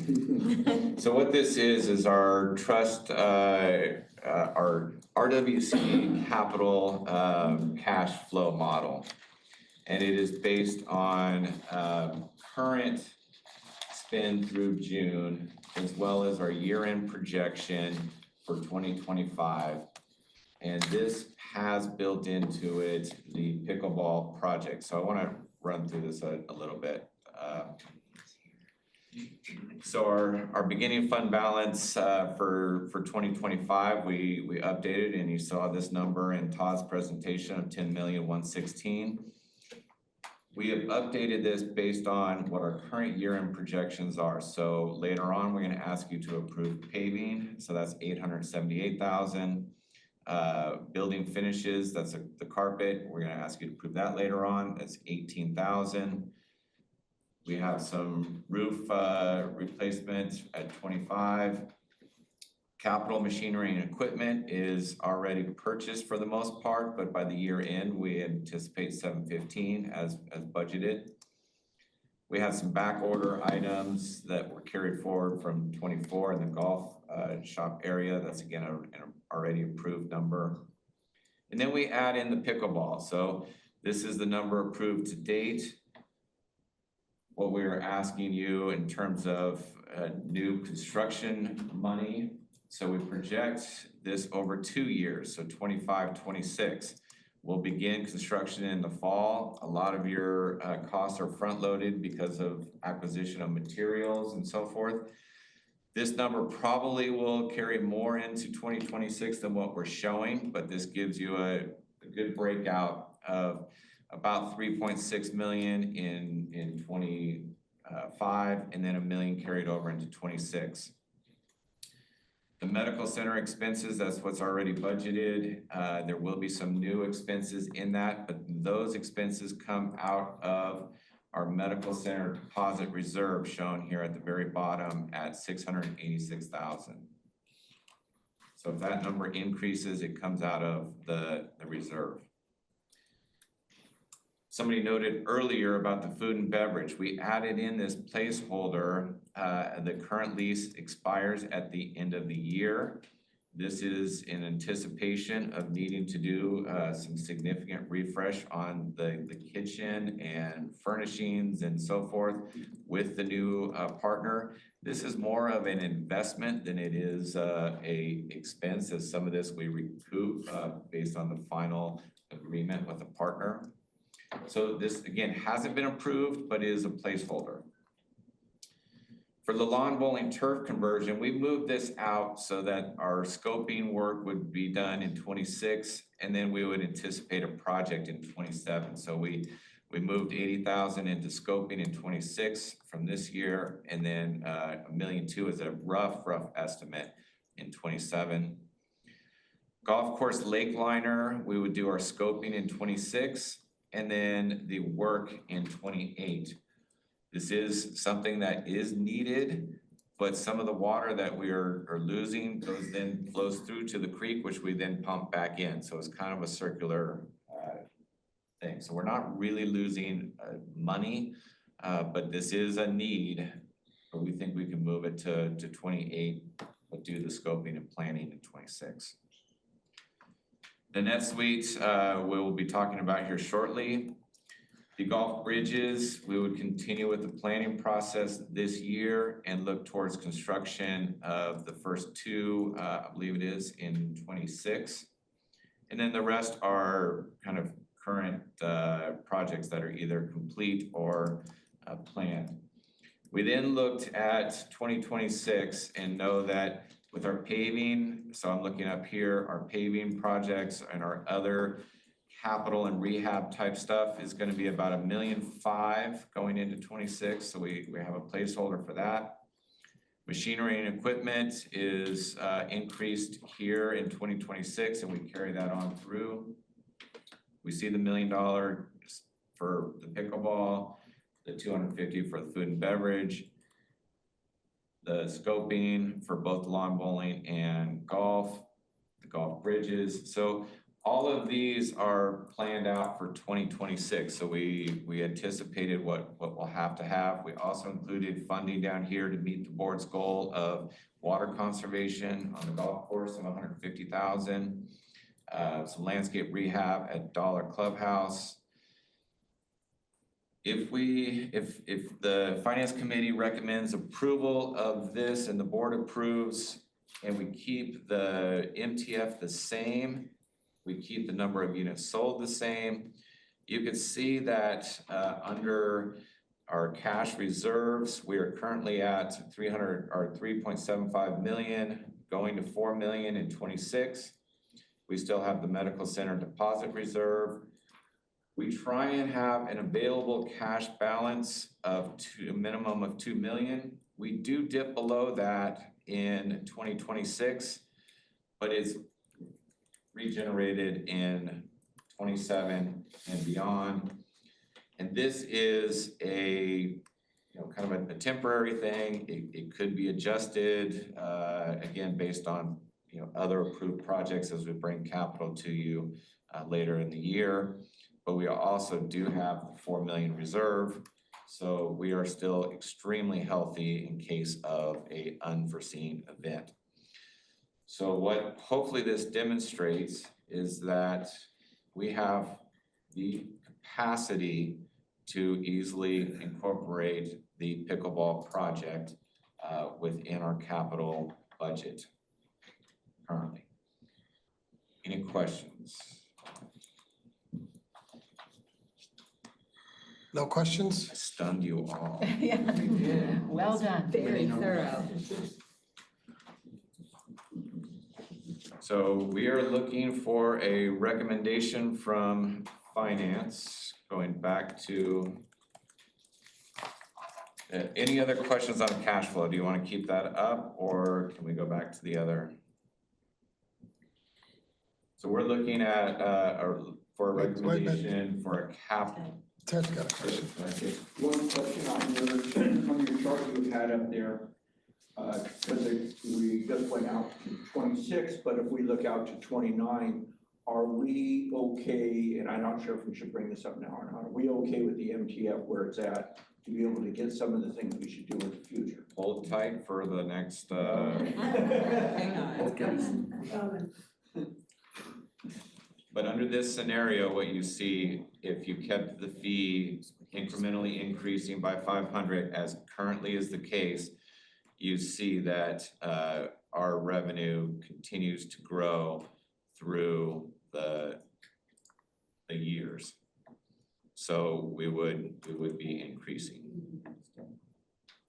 But that doesn't include any new capital projects that we might be approving for 2026.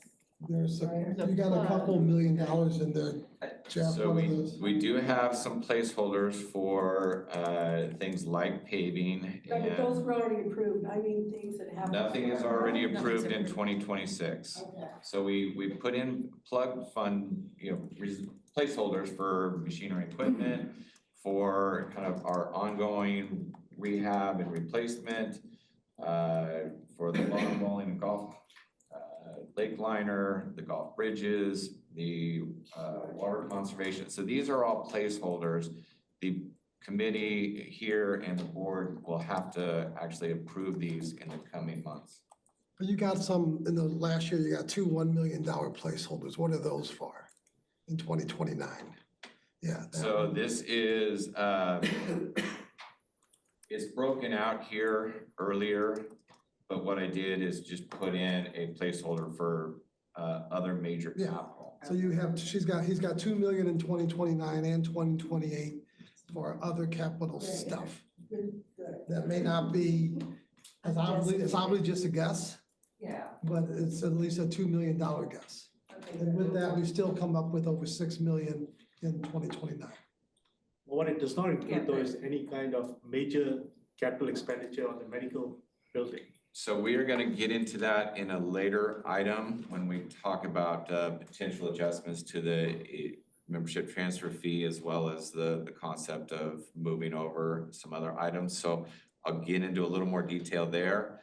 But as things stand today, the committee can afford to proceed with the pickleball project. In the future, there are a number of items that this community is interested in. The Dollar Clubhouse, the Hillside Clubhouse. And so looking at ways to fund those in the future, that's what we'll talk about here shortly. So what we are asking of the committee here is a recommendation to the board for the construction phase budget of an amount of $4,544,947. Any other discussion on this? This is last chance.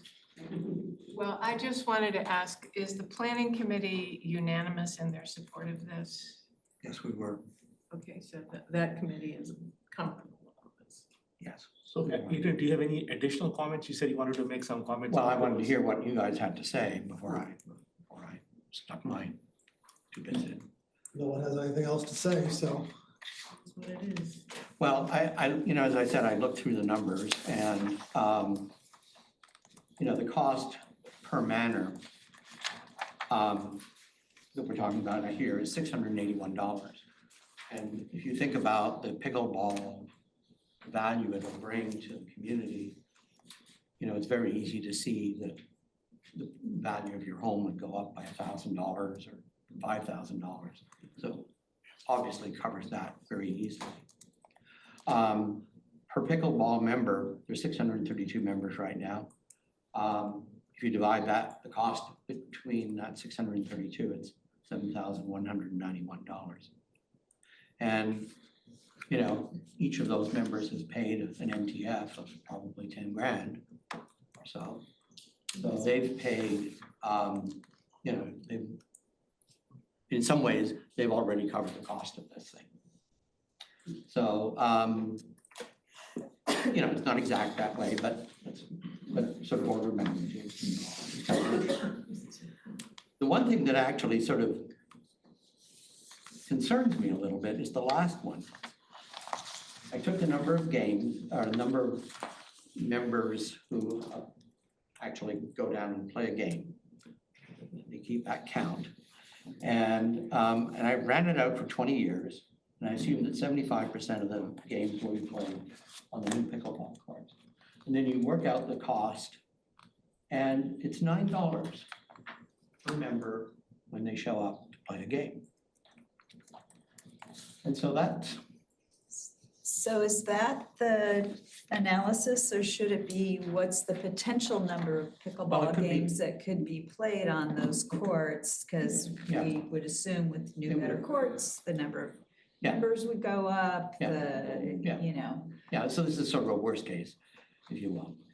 But it's still, it's like, if I were looking at this as a commercial, as an investor, you know, I'd have to charge like $15 every time a member showed up. That would make money. But if you go play pickleball outside and they charge, Mhm. it's significantly more than that. Is that right? What do they? $35 to $40 an hour, and that's per player, and you usually have at least 4 players.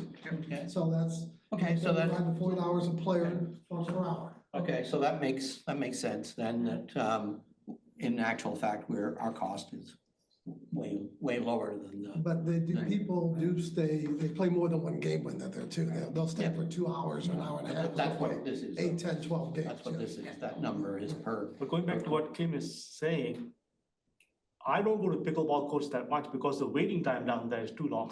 Uh-huh. So there's a lot of pent up demand, Right. which will increase the number of games for sure. Mhm. Especially during the winter when they can't play outside. Right. You go to the gym and you can play one game every hour, Mhm. maybe 45, 50 minutes, so. Anything else? If not, we need motions. We guess we need someone want to make a motion? If not, I will.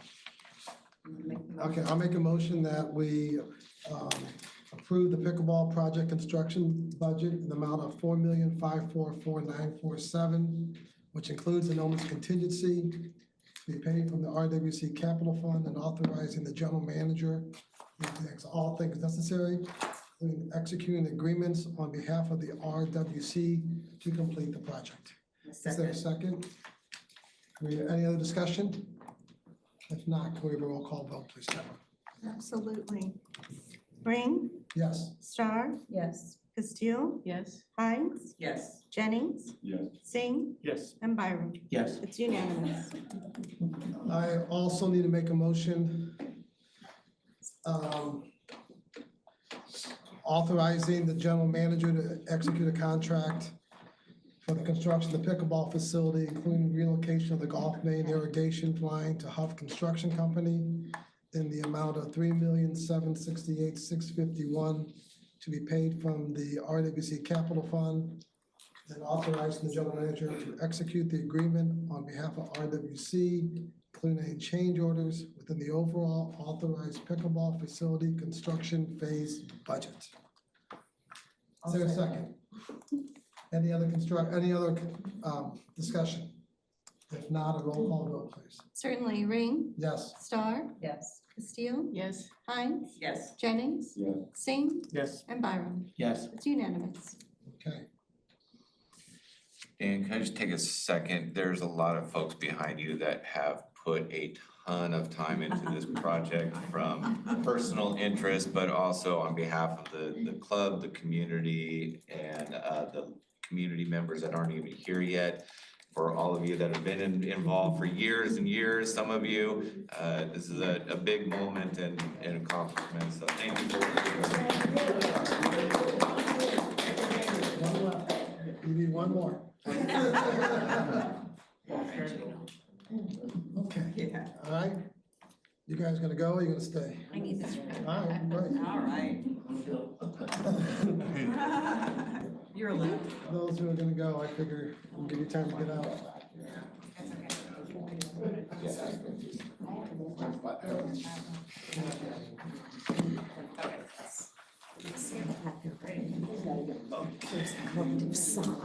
And I guess you're up again. So, yeah. Could you feel that behind you? Yeah. I could. Years too. Yeah. All right, All right, we're gonna forge ahead. yeah, we still got a lot of things to do. Pavement. So the next item is to consider approval of an expenditure not to exceed $878,000 for full depth pavement replacement in these locations that I can show you on the map here. So annually, the board has been approving certain sections within the Rossmore community to address pavement conditions.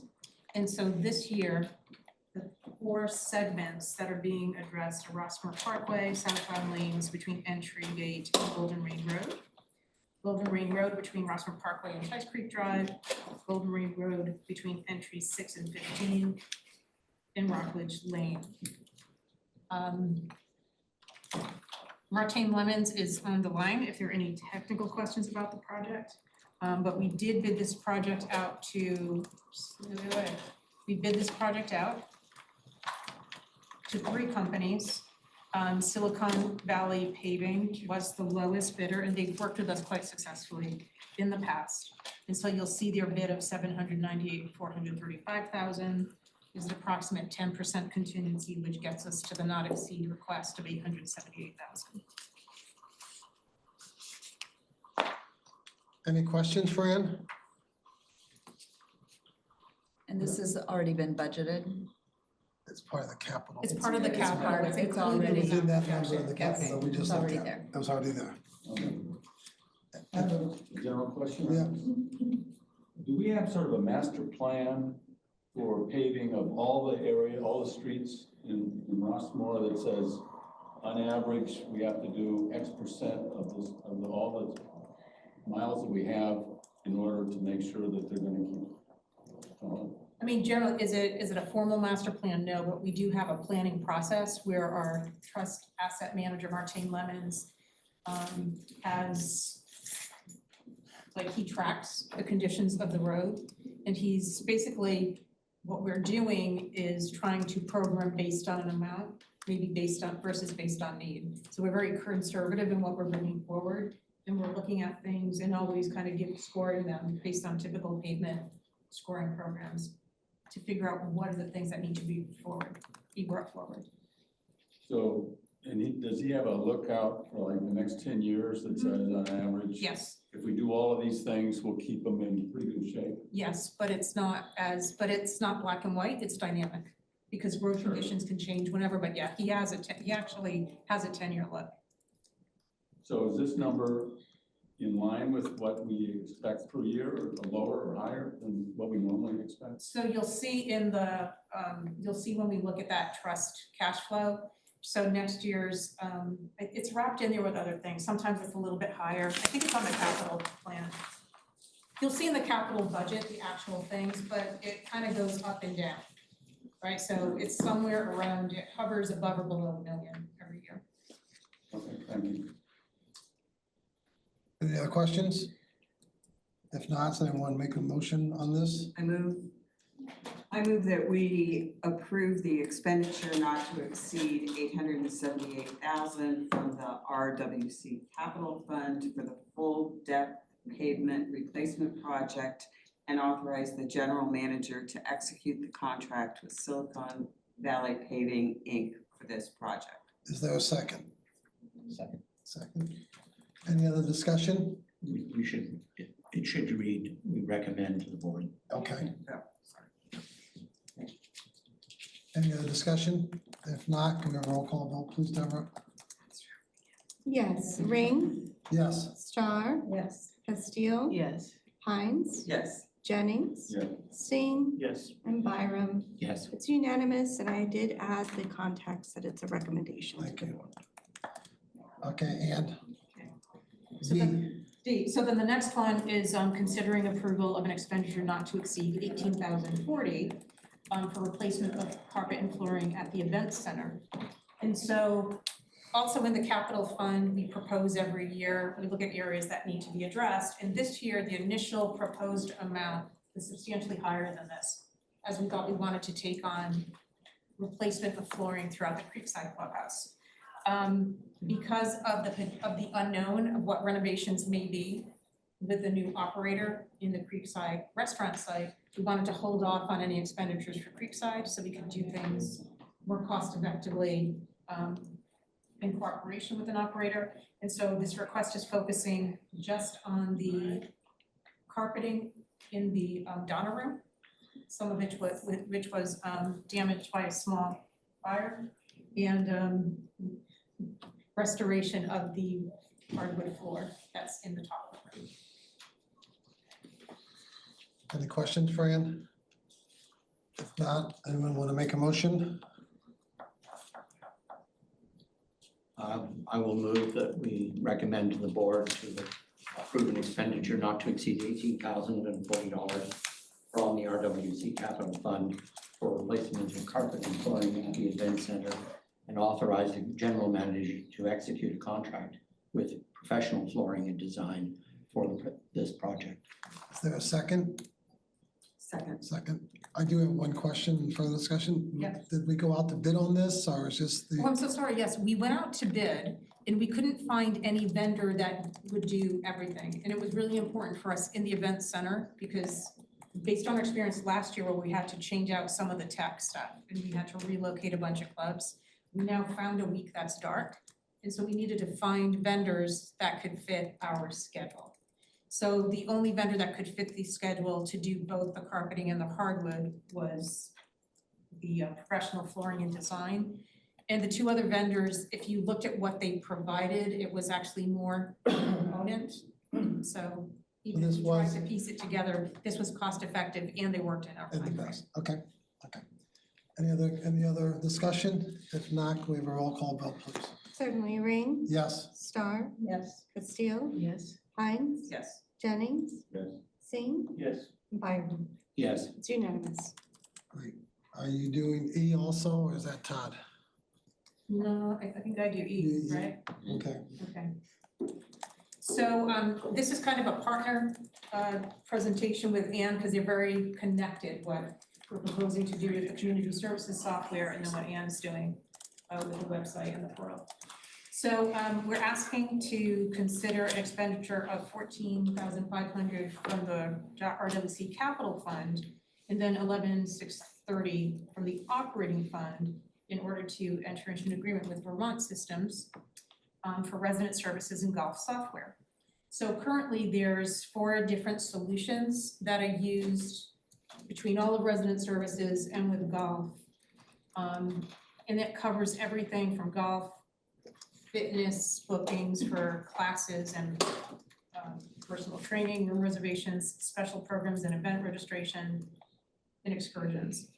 And so the performance of each of these has been really not as robust as we would like with reporting, certainly on the reservation end with the way we can intake reservation requests, the way we can have things, certain things like filling in applications automated. It really wasn't, our systems are really not kind of current. And so with the desire to create a more customer-friendly, customer-facing touch point through the resident portal, we wanted to seek a vendor to try to take as many of those different functions under one umbrella, under one software. Was it possible? We didn't know, but we wanted to do that. And so what we did was we sent out an RFP to different vendors, an RFP, and asked vendors to propose based on functionalities that we prescribed. So the RFP that went out was like about 20 pages. It had functionalities based on things different departments had in common. like point of sale, like reporting, like marketing and outreach, and the way we could push programs out, through the central portal. And then it also had very specific things. So for golf, we wanted them to demonstrate how do you do tee times. And Mark was asking about things that are really glitchy with the current software. For facility reservations and program space booking, that's a very robust system. So we needed for them to show us all the different details. So different than a marketing demonstration, they had to create a presentation and demonstrate things that we actually needed to use here. And so we did have 4 companies. Oh, I'm on Zoom. So we did have 4 companies propose. Okay. Agilicis, Rec Technologies, Vermont Systems, and Explore. And you can see the startup costs for kind of the first year of what it would cost to come in and implement the system, and then the annual cost. So every one of these are going to have an ongoing annual cost, which is part of the operating budget. The startup costs are what the capital portion would be. And so for Agilicis, it's a really interesting product, but it's a little bit more focused towards hospitality. They did a great demo, but really everything would have to be customized, and we'd have to build a lot of things that haven't been tested. And we wanted somebody that had been in the market and had been a very trusted vendor for the different services that we're providing. For Rec Technologies, I want to say it says no single sign-on capability. They buried that lead because they said in the response that they could, and that was a big deal breaker for us. So they were eliminated for that. So between Vermont Systems and Explore Recreation, Vermont Systems, they're the only vendor that could also provide golf for us. And this really creates a lot of efficiency, and Ann will talk about that. I will say they've also been, like Explore is a bit newer to the game. They're a company that has picked up some companies, and they're finding a little bit of balance of what their product delivery is. They're really good. But Vermont Systems has been around since 1985 and growing and refining, and they're really a leader in the field. So for all those reasons, we are proposing that we enter into agreement with Vermont Systems. I'm happy to answer any questions about that. I just want to add into the 2 very big considerations. One, the board had asked us over 2 years ago to find a single sign-on option, which means that residents sign in once and are able to buy a ticket, do the golf tee time, book the fitness center. Finding that software was almost impossible. The fact that Ann found Vermont Systems was just, we were really excited about that because we had looked at everything and couldn't find that. The other thing that is really important, if you played golf in June and the system went down for 2 weeks and you had to go and manually do this, you saw how awful that was. That's what happens when you have a custom-built website where you're trying to make something single sign-on with all these different vendors. With Vermont Systems, you have a much higher level of customer service. So something like that gets fixed in 24 to 48 hours instead of 2 weeks. That makes a big difference for our residents and honestly for staff. So those were 2 very key points. And that's why from a technical side, from the website side, that's why we're all in on Vermont Systems too. And I would say that part of the review really made sure we had everyone around the table to make sure it worked with finance, IT, communications, and then all the different departments that would be using. So this is not for actually, will this be for room reservations also? So people, you can go and reserve a room, say you want audio visual, you want this, you want this room? We're not talking about how it interfaces with customer right now. It's replacing the system, and we're not talking about it being automated. But it will be there. So what we're looking at the gate is what you have with My Rossmore now is making sure all of those services are ready to go at launch. Phase 2 then starts to roll in additional things. One thing that was high on the list that the residents wanted and have been asking for years is an events calendar where they could pull up the day and say, what's happening in Rossmore. That is offered, and that will be sort of the tail end of phase 1 of what we bring in. There's other features which we can talk more about, and in fact, we're going to come to the board next month and fully talk about what My Rossmore is going to look like, the new one. But we'll talk more about this in the next part of the meeting here. What we're doing is taking rossmore.com and making that a marketing website. So My Rossmore really becomes all about the residents.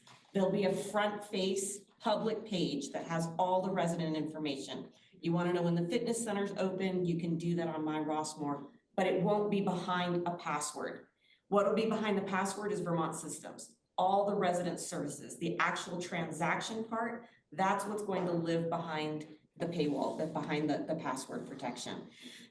So also will Dwelling Live, so that you can do guest pass, that will also live behind a password protection. Those will be links on My Rossmore, but My Rossmore now becomes the website that gives you more functionality and is again more directed towards our residents.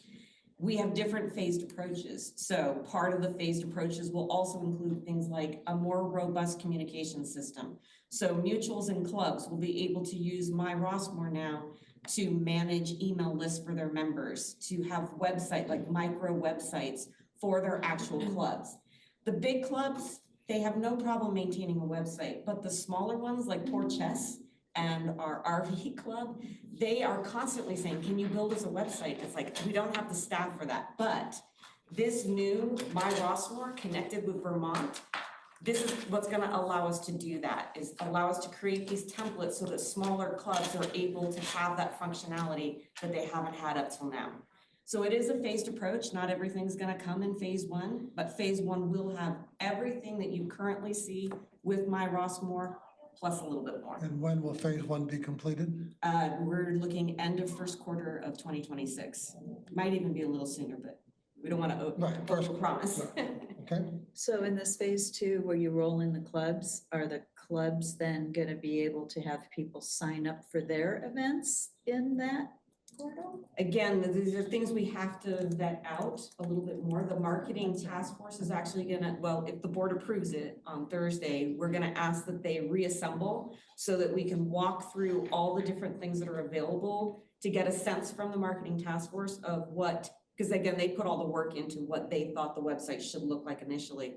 Kind of get their feedback on that, and then our plan is to really sort of go out there, talk with the mutuals, talk with the clubs, and get a sense for what it is that their highest needs are, and customize it so that it meets their needs. Can I get a clarification? I didn't really hear how room reservations is gonna fit into that. So basically, this software will also be what we use for room reservations. But Not the staff will customer. use it, not the residents? To start, yes, because that's how it's currently designed, so we will keep it the way it's currently designed to start. Again, these things are gonna evolve as we figure out how to use them, but for right now, all we can really promise is what we currently have, that's what we're replacing, our current setup. Deborah, do we have the room past 11? Oh, good question. I believe so, but hold on. I probably have it until 12, but hold on. Okay, So the light. go ahead. He wants to know if we're So I gonna. just had a question about the cost. So that cost, annual cost is based on all the phases which are gonna come? No. It's got So what flat rate or happens, it's so what gonna go up? happens is all of the software that we pay for now, it's pretty much about that amount of money. It's about 36,000.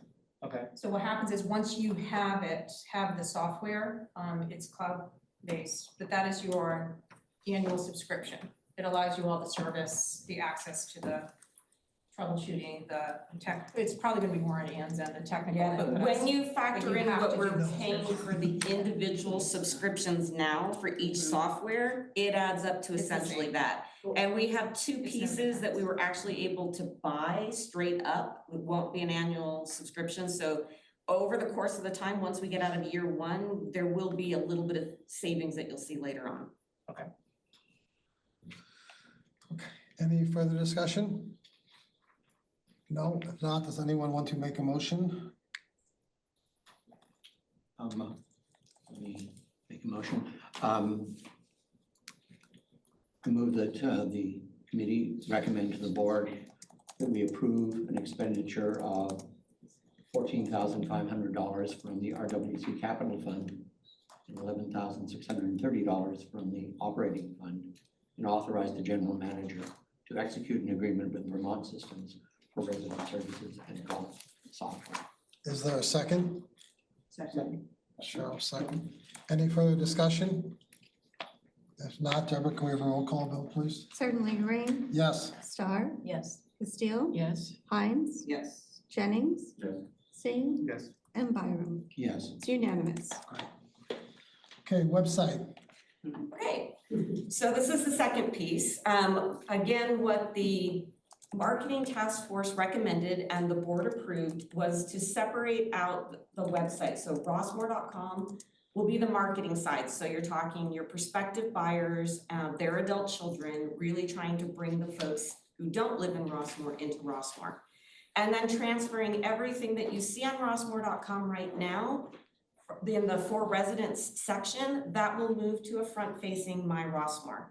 So first off, My Rossmore is all being done internally by staff. We are building that again in conjunction with our marketing task force, with the board, with the mutuals, with the clubs. We want to be sure that we really get a sense for what the residents want with that. So we're keeping that in-house. But we cannot do two websites at the same time. So what we're doing is we're going outside to a vendor to talk about what it is that we need from a website designer who actually has experience in the marketing end. So what we've done is we put out an RFP. We actually got 12 proposals back. There were 6 that we really considered. And of the 6, Patient 10X is actually the one that we felt gave us what we needed the most. They have the best understanding for what Rossmore is, what our intended audience is, and sort of our need for rebranding. They also presented the most detailed breakdown in terms of project management and the deliverables. And even better, we didn't ask for it, but they gave us a visual representation of what the redesigned site could look like. So we really had a good sense that they understood who we were and what our brand was. And so what you see here, their total cost, once you put in all the different phases of work that will occur over a 16 to 19 week period, is $84,500. They were the least expensive for those who could deliver the scope of work that we needed. What they weren't the least expensive on, however, was the media package. That was almost double what we got from some of the others that we also put an RFP out for. When I'm talking about the media package, this is the photos and the videos that we need that are now going to be part of the new rossmore.com. So we decided not to go with Patient 10X on that, but instead to go with another local company named Sam Bennett. And he's able to deliver on all of the photos and the videos that we need. The types of videos we're looking for are the 360 tours in each of our clubhouses and the fitness center, as well as testimonials from our residents, because I think our residents do the best job of selling Rossmore. So they'll provide all of that. Their timeline is about, it's in line with what we need for the new websites, 2 to 3 weeks to get everything shot in here, and then 4 to 5 weeks to turn it around for production. And they are $31,900. So again, they have the most extensive list of deliverables for photos and videos. They are giving us the most on-site visit time, and they're half the cost of any other proposal. So what we're looking at is a total cost with the website development, the media package, and then we're doing some cost overages, a little over $8,500 for that, just because you always miss something.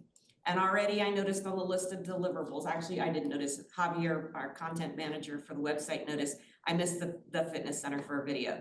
So already I'm dipping into the cost overages, but all in $125,000. And as we mentioned, this is all tied into NetSuite. So everything that we're doing with the software is going to automatically connect back with NetSuite. We're using a program to connect everything, which is also really important for reporting, for making sure that those points of sale go straight to accounting. So that's why it folds under that NetSuite umbrella.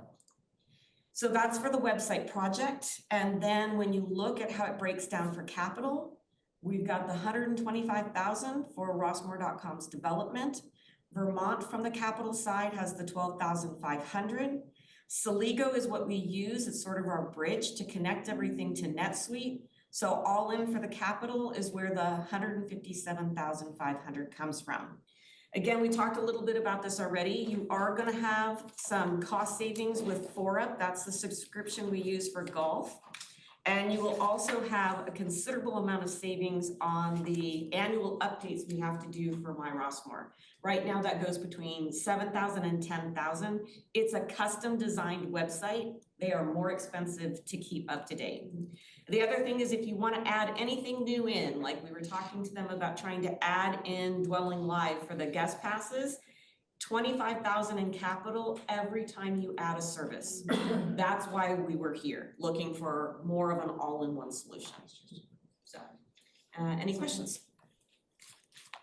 Just a question on Dwelling Live. Shouldn't that be on My Rossmore, not on this? It is. Oh. So Dwelling Live will be added in as a link on My Rossmore. So that's not part of this cost? No, that's already paid for, so there's no additional cost with Dwelling Live. Okay.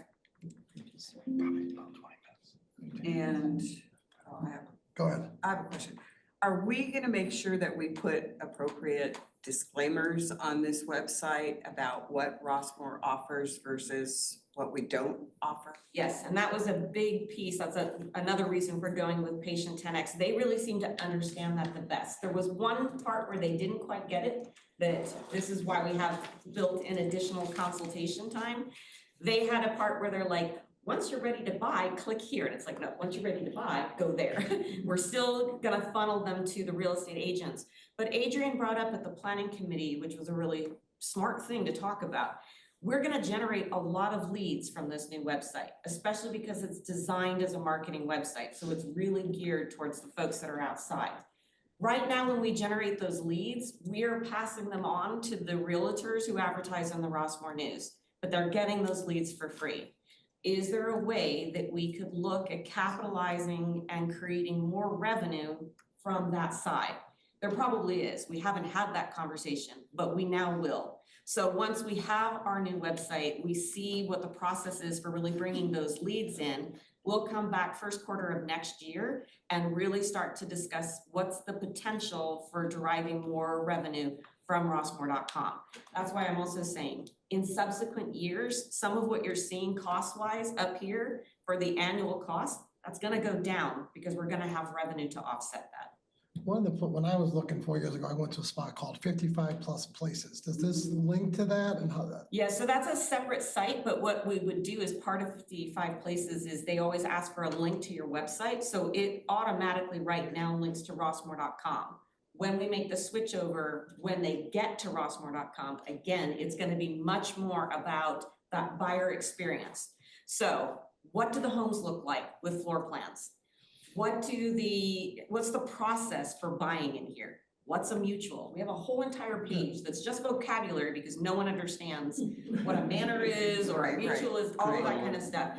Those are all of the things we're trying to build out. And one of the things that Patient 10X has come up with is a workflow that shows you, you're going along the timeline, you're looking at everything. Okay, I'm ready to buy. You go this way. Not quite there yet? Okay, let's tell you about our amenities and services. Still not there? Let's tell you what you get in your coupon. And eventually it leads everybody back to, again, that lead. Okay, I'm ready. Now where do I go? For $100, you can come play. I'll be honest. So I know we sell ads on our current website. Are we anticipating that we're gonna be selling ads on this? I would think Yes. it'd be lucrative. It could be even more. So what I've done now is I've made sure that Patient 10X has built in all of the ad positions we currently have. With the open-ended caveat being, we need to be able to take those ad positions and add them in other places, change them. One of the things that Javier and I have talked about, could we use our main real estate page where we have all our homes and floor plans? And could we bring in and allow the realtors to buy listing spaces? So they're buying those on a weekly basis instead of right now on a monthly basis. So instead of a stagnant ad, those would change out. If you're changing those ads out, that's a lot more money. When you're buying a weekly versus a monthly ad, it's a lot more money. The reason we're not doing it right now, the website can't handle that kind of rotation. And more importantly, I don't have the staff lined up to be able to do that. But we're working on that. I almost got that figured out. Okay. Any further discussion? If not, does anyone want to make a motion on this? I'll do it. Okay. Okay. I make a motion to recommend that the board approve an expenditure of $14,500 from, oh, no, next one, of next one. $125,000. That would be a savings, to be spent on redesigning the rossmore.com website and authorize the general manager to execute an agreement with Patient 10X and Sam Bennett. Is there a second? I'll second. Any further discussion? If not, can we take a roll call vote or should we wait for Kim to come back? You don't need her. It Okay. could be a quorum. Okay. I mean, if you want. All right, It's up to you. let's go ahead and take it. We're gonna move on. Alrighty, We'll it's be held Rain, Yes. Star is absent. Castile, Yes? Hines, Yes. Jennings, Yes. Singh, Yes. and Byron. Yes. It carries. Okay. Earthquake coverage. So this is really an item in preparation for the 2026 budget. Last year, we purchased $5 million in coverage for RWC property. This is not part of the mutual policy. With the mutuals, we have the master property policy, but the mutuals don't take any earthquake coverage. So as part of the policy, we asked, or the renewal process, we asked Gallagher last month. Ken came in, I believe it was, and reviewed earthquake coverage. He discussed both traditional coverage and parametric coverage. We asked them to price both and different amounts. The cost really is excessive, especially under parametric because of the nature of our facilities. Parametric didn't quite make sense. The recommendation is to stay at 5 million. But remember, what we're looking at doing this coming year is a 5-month extension and then a 12-month renewal in June. So we will have to budget for 17 months. The market is improving, so we're looking at least a 10% rate reduction. For 17 months, that would represent a $342,731 premium. But again, it covers 17 months. So right now, what we're looking at is a recommendation so we can include it in the budget to maintain 5 million in coverage at an estimated cost of $342,731. We will refine that number and also once we get to the June renewal, we will evaluate it further in connection with the mutuals and potentially any master policy changes that we may do. So for right now, budgetary wise for 2026, $342,731 to maintain 5 million in coverage for the RWC property. What's the total, what percentage of the RWC property does that cover? So we have right now in 2026 or 25, the total insured value is 112,363,000. We're looking at it probably being about 120 million going into 26, and that is all of the clubhouses, the streets, the sidewalks, the golf course, pretty much anything that is not mutual property. It is a drop in the bucket. It's a drop in the bucket. So you're looking at, do we have an earthquake event? And one of the clubhouses, we have to evaluate where those resources get utilized. Keep in mind though, the event center, Creekside, the fitness center, those are newer construction, built more for earthquake standards. Things like Hillside, Dollar is where your exposure would be more. Are those covered or not? They would be included in the coverage. Okay. But again, our coverage is only 5 million. Yeah. And what's our deductible on this? The deductible on this, I believe, is 250,000. But I will verify that. Jeff, so this amount is $100,000 increase over 2025 budget, but 2025 actuals are less than budget. And will we see that benefit flow through potentially to 2026? And how much is that? So we are working on the overall insurance model that would reflect the property insurance for the master. That's in conjunction with the mutuals. And then looking at the 17-month renewal or program instead of the 12. So there's a lot of factors going in. We're looking at kind of how that cash flow would move through.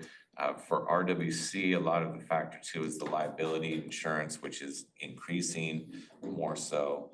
So we don't have quite all of that data yet to answer that question fully. Would we have it for the budget meeting that soon? We'll have it for sure before the budget is adopted. How about that? But it really is a moving target because right now Gallagher is out in the market getting preliminary quotes. They won't bind until literally we get to the last hour in January or December 31st. So right now we're working with a lot of estimates. And this is for a 17-month period. Does that make the assumption that all the insurance policies are gonna go change the renewal? Or is this one gonna change even if the other ones don't? Or how does that impact it, if any? Good question. We are looking at changing all of our renewal dates to a 6/1.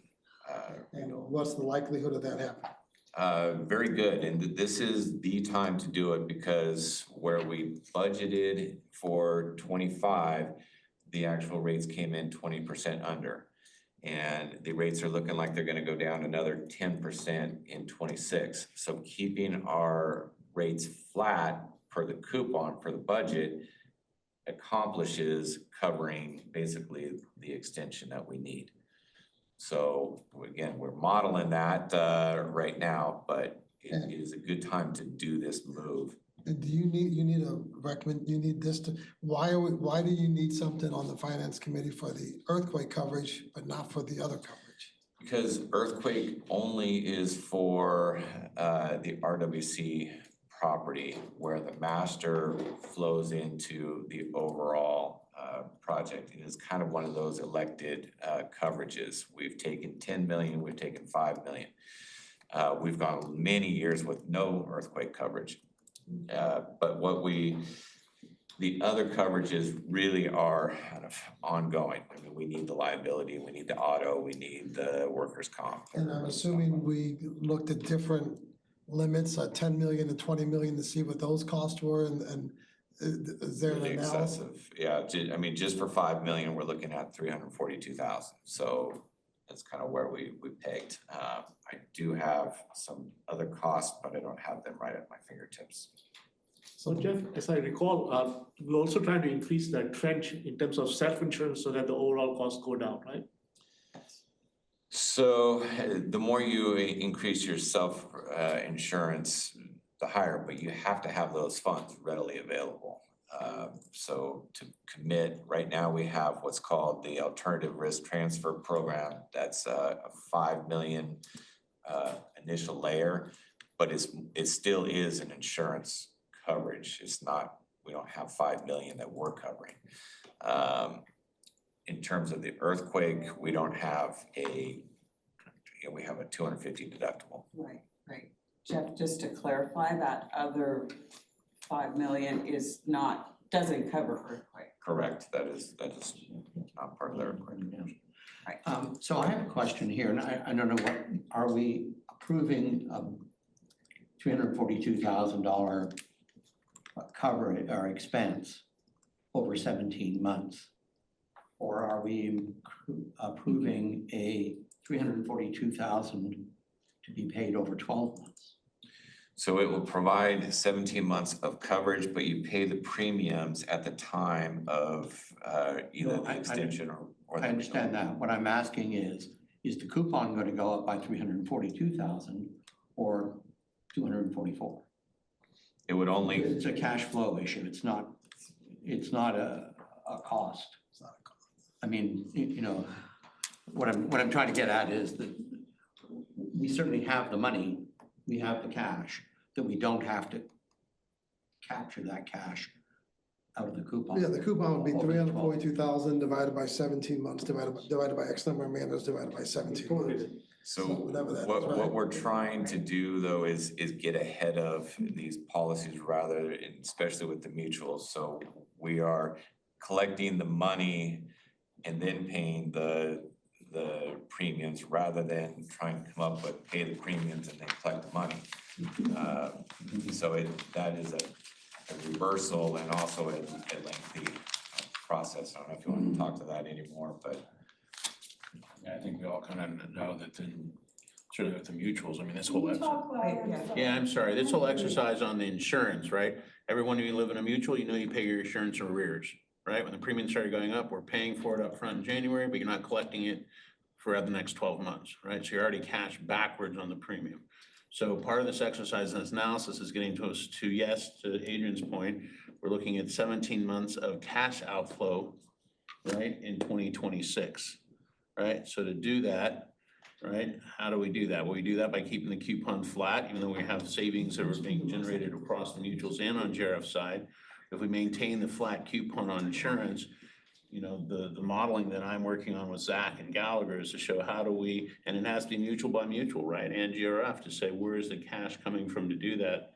To Adrian's point on cash flow, right? This $100,000 earthquake is to take, to your point, to be able to create that differential for 17 months. Right? Versus, Yeah, you'll start to see then as we go through this, where we're seeing the rate decrease in the actual premiums. You'll realize those savings then in 27 and beyond. Okay, but what I'm getting at is that we're gonna increase we could decrease the coupon by over $1 in 26. Because our actual expense, our accrued expense is $244,000 or something of that order of magnitude in 26. That's what we will actually see on our operating statement, is a cost of $250,000. And we're asking our members to contribute $100,000 in cash that they won't see a benefit for until the following year. We have the $100,000. This is not a big problem for GRF. It is a problem for the mutuals, I grant you. But it is not a problem for us. And I don't see why we're asking our members to loan us $100,000 when we have the cash. So, we could book that towards 2027 for the second half of 12-month premium starting in June. And that way, as you said, you're only approving $242,000 for 2026 year.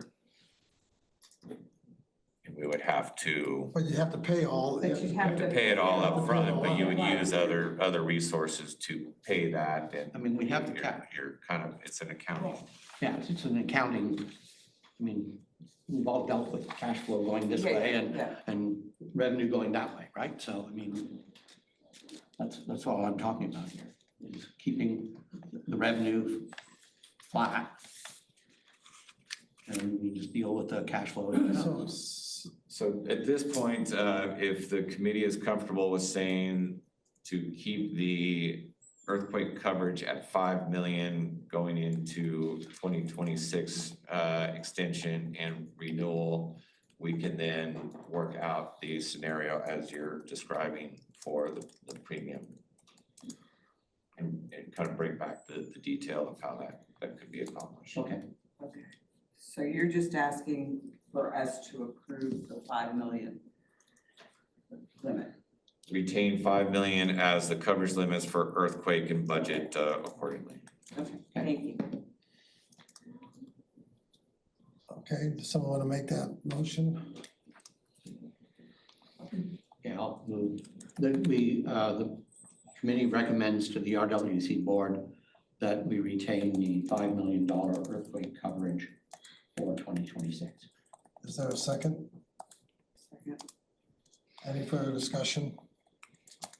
Zach, have a roll call vote, please, Deborah. Absolutely. Rings, Yes.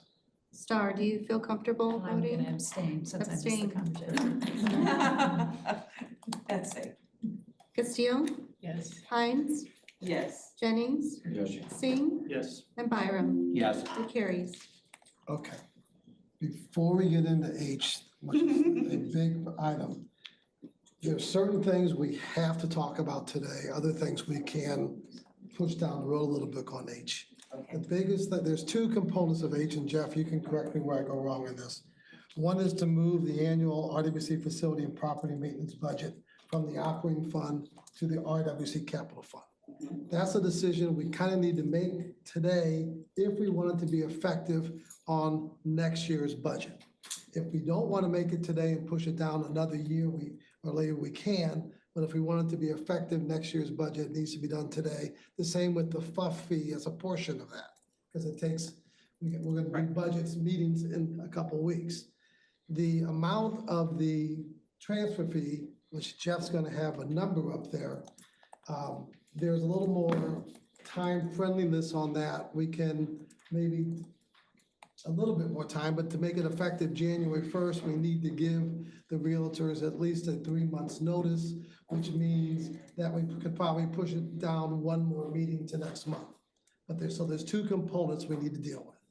That's a good split, because I think that moving the stuff to the capital budget makes sense.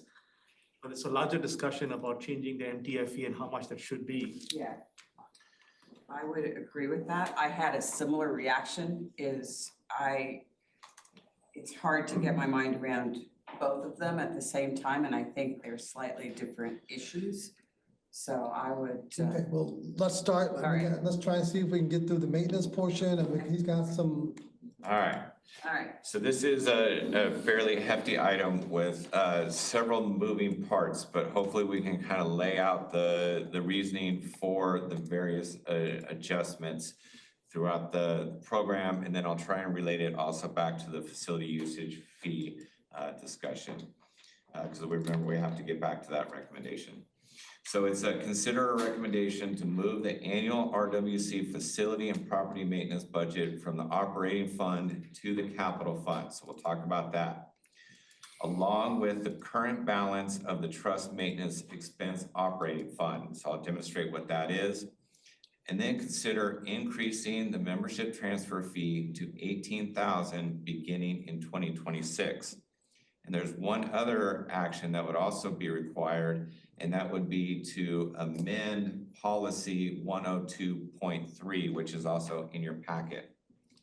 So I want to start with, what is the trust facility property maintenance budget anyway? So this is a section in the annual operating budget. It is reviewed and approved kind of independent of the other departments. And it provides funding for a number of items. We just, I think last month, talked about slurry seal. So this is different than the asphalt paving. This is the top coating. It still extends the life of the pavement. So can it be capital? Can it be operating? That's always been a debate. We have concrete repairs. Things come up that aren't programmed, aren't planned for, but they require attention throughout the year. So there's 120,000. Utility maintenance. Now keep in mind, this is just RWC. This has nothing to do with mutuals. Valley-wide, we have equipment replacement. Hot water heater dies, and that's a $10,000 expense.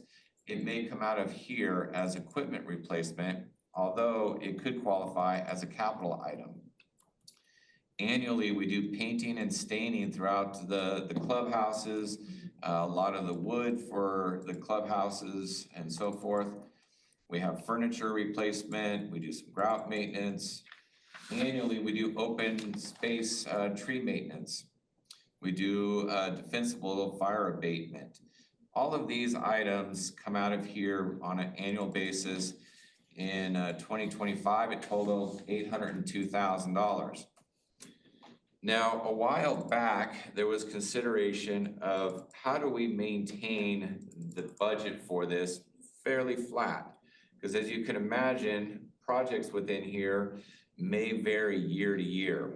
So we don't want to see wild swings in the coupon. One year it goes up, 1 year it goes down. How do we keep this fairly flat? So we have been budgeting 750,000 from the coupon, and then the rest comes from the trust maintenance expense operating fund. And this is a fund that was started a few years ago in order to keep this flat. So if we have a situation where we have a fund balance at the end of the year above our targeted $2 million after audit is complete, we can use those funds instead of refunding it back to the mutuals on a per manner basis. Those funds could be put into basically this operating fund and then used to supplement to make sure we stay flat. So you can see we budgeted 750. The rest was supplemented from the operating fund here. And right now we have a balance of 485,000 and change. Does that make sense? Okay. So what the recommendation is to move this budget from the operating fund, and it is about $9.65 per manner per month in the coupon to fund the 750,000 of this. To move this from operating to the RWC capital fund. Now, why would we do that? One, this is very similar again as we evaluate what some of our sister communities do. Some of those communities take from their membership transfer fee and they funnel some of that money into a reserve fund that they then use to pay for a lot of these types of things in their operating. We don't do that. We charge everything on the coupon.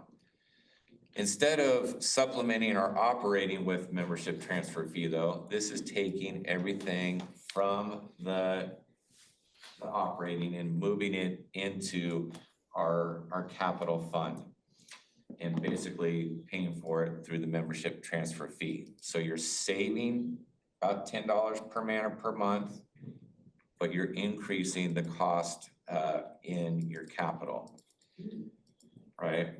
So when you start talking about the facility usage fee and maybe moving that over to capital, really you're defeating why you would make this move in the first place, because you're trying to save $10 on the coupon by moving it over. If you move the FUF over as well, then as revenue, you're kind of defeating the purpose of this. Does that make sense? Yeah. Because you're saving $10, but then you're losing $10. Not quite $10, but $5. So my broader question though is something like, which Adrian is concerned about always. So if you do the saving of the coupon by $10, can we physically actually reduce the coupon rate next year by $10? Otherwise it just goes into some kind of a black hole. So there's never a black hole here. I want to be really clear about that. There is no black hole, right? I know you're being like that, but a comment like that, it perpetuates. And I don't mean to come down on it, but it seriously, there is a feeling out there that there is a slush fund, that money goes somewhere. I know that's not what you meant, but I want to be careful how things come out of this committee. So does it have the effect of next year, instead of paying $354, you're going to pay $344? Well, we know that there are expenses that go up in the coupon. Right. But it does effectively lower what that amount would be by almost $10. Yeah. So what would this look like then?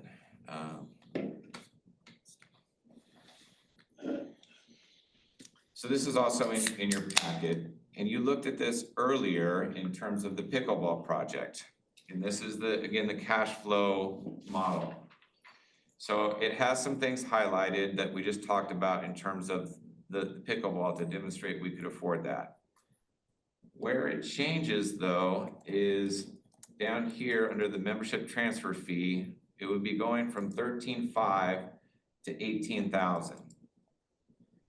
And that is so you can afford the transfer of the trust maintenance expense, The trust facility and property maintenance, I put up 850,000, increasing by 5% a year. That would be additional expenses within this budget.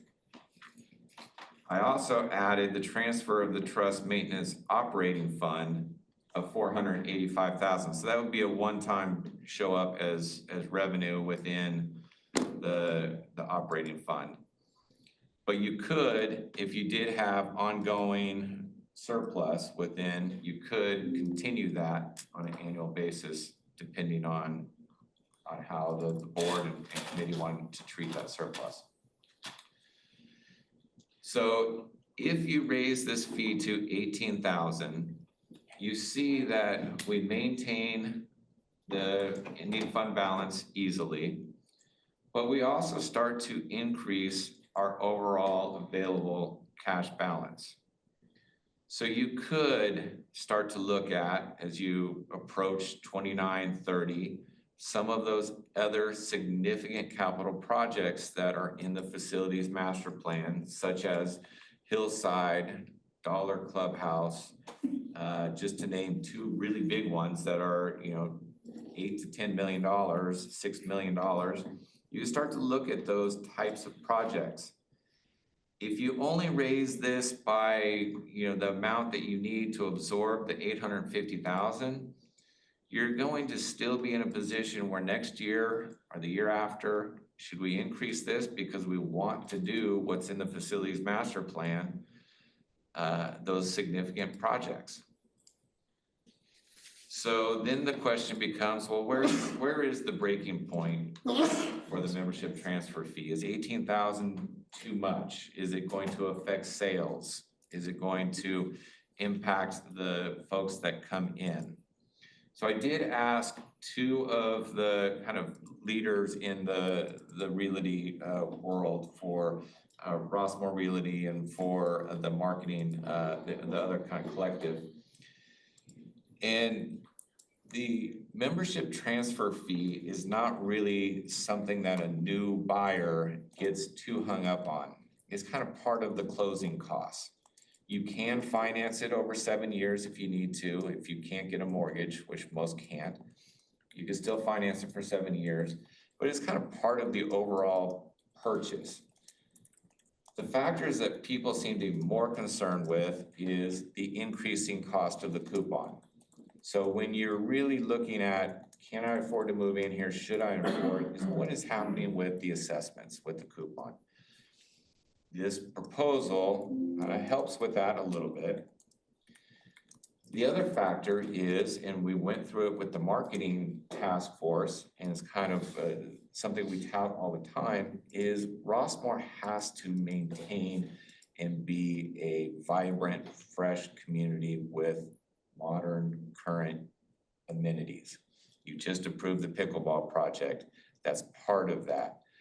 We've been fairly aggressive in terms of going from Creekside to the event center, to the fitness center, to the studios, to Buckeye, making sure that all of the amenities continue to feel fresh, new, meeting what the expectation is, because there's a lot of competition out there.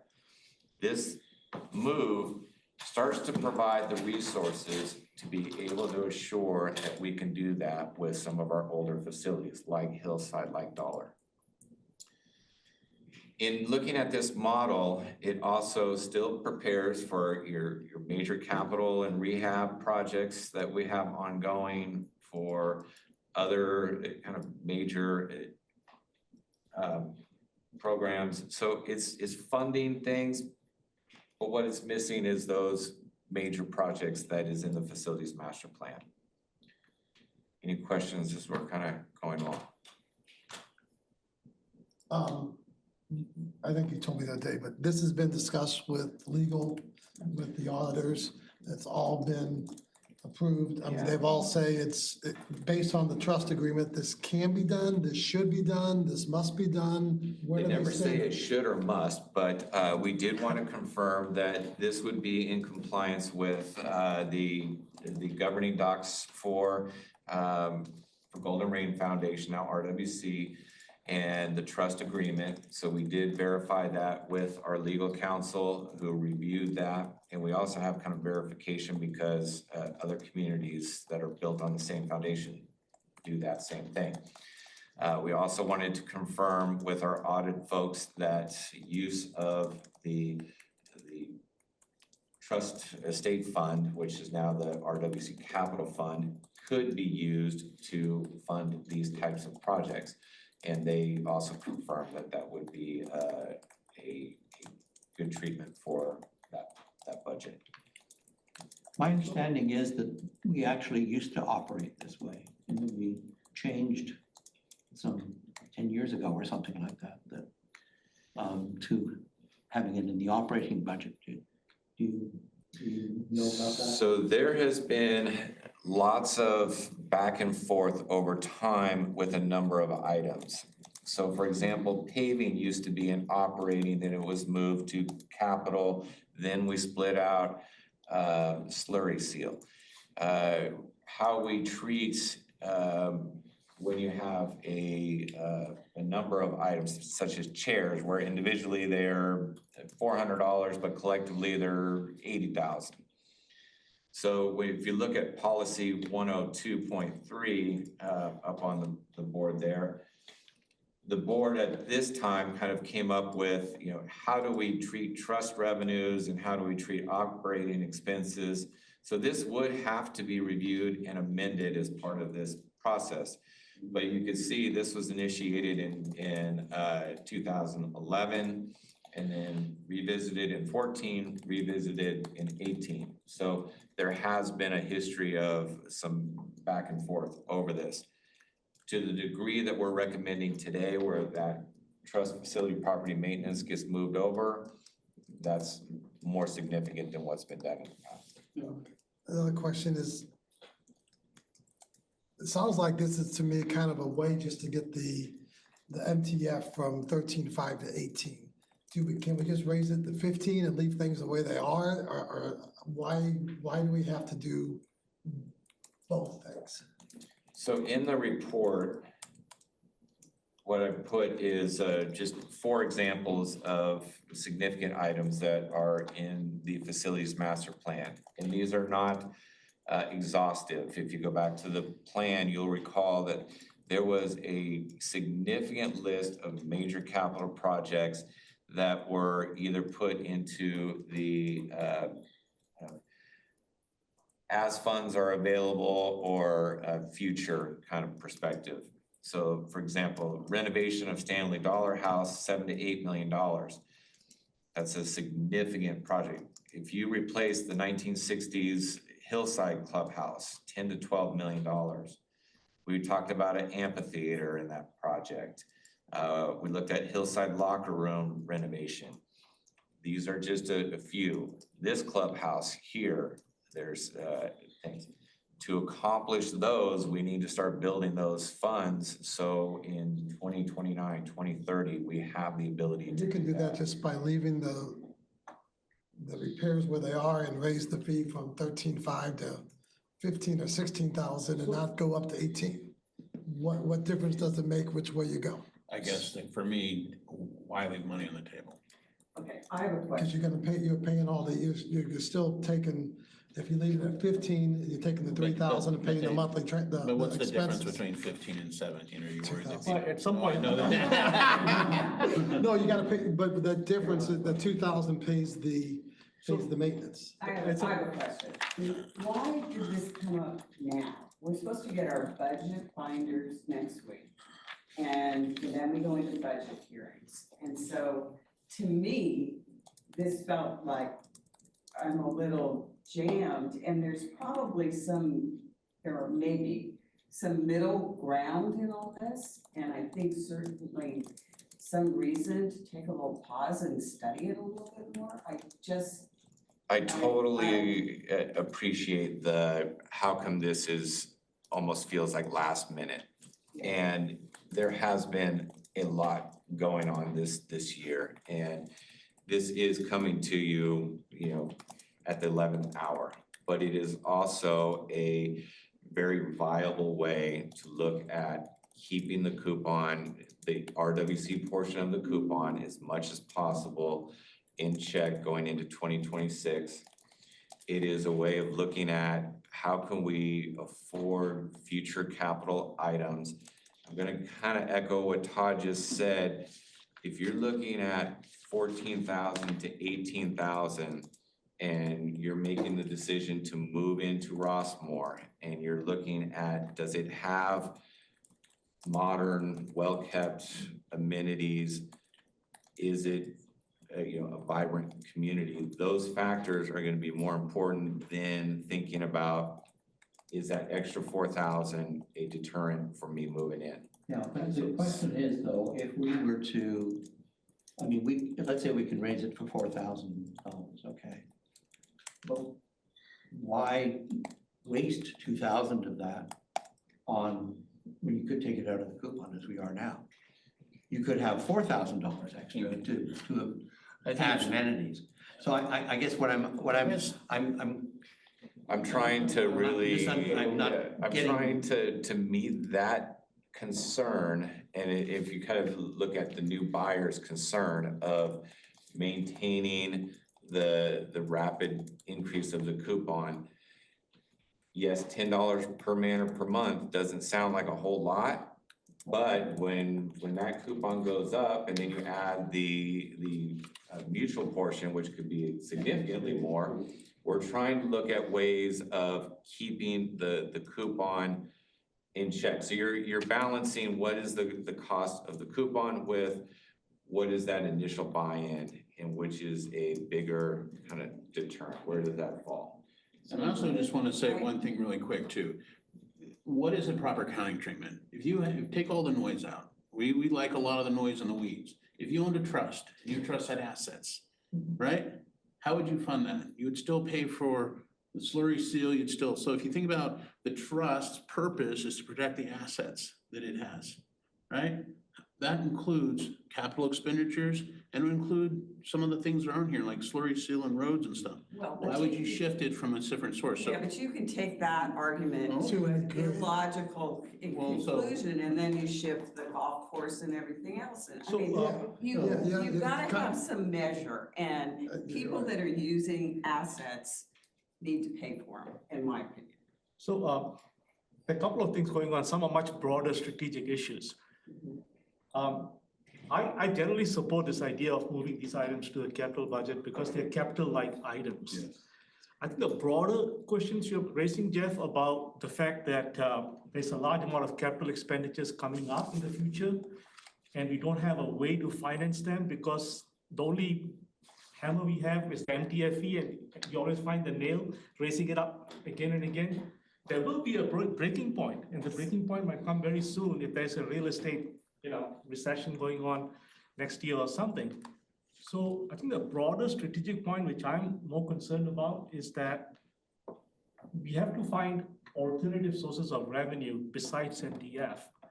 And we have tried to make these floaters about alternative sources of revenue, whether it's the horticulture kind of thing or making new units.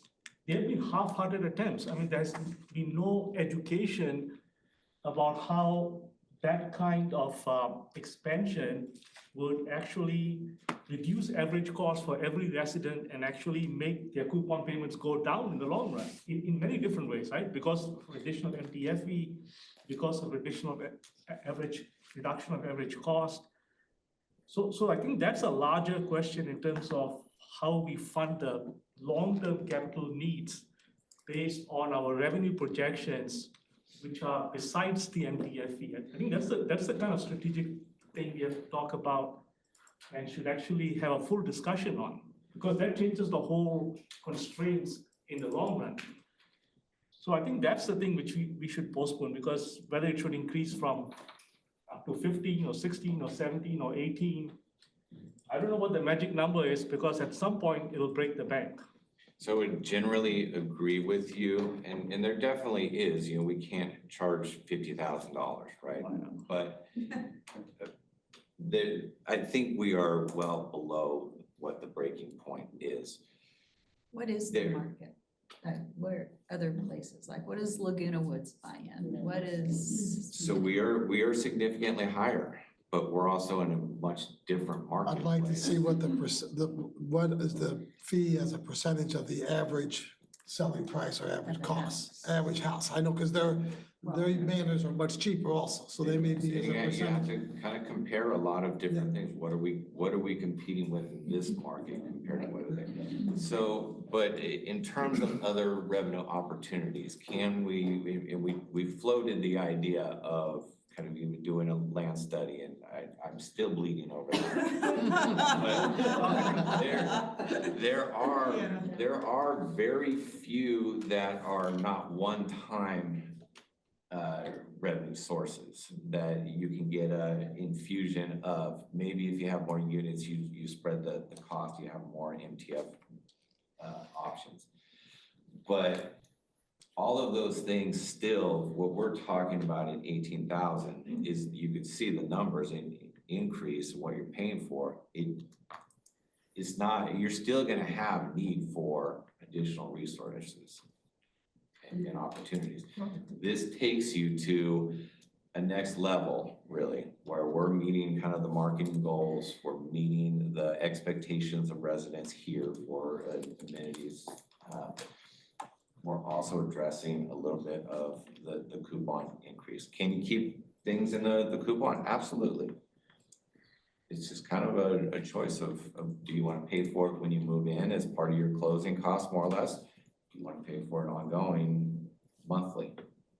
Yeah, I really don't know. I'd like to make a couple comments. I guess it would be helpful for me or someone to know, if you talk to the real estate agents who are trying to find customers who want to move into Rossmore, and you ask them, what are some of the concerns you hear when they're making a decision? Do I really want to come into Rossmore or not? And the question comes up about, well, what's it going to cost me to move in? But what's it going to cost me to live there?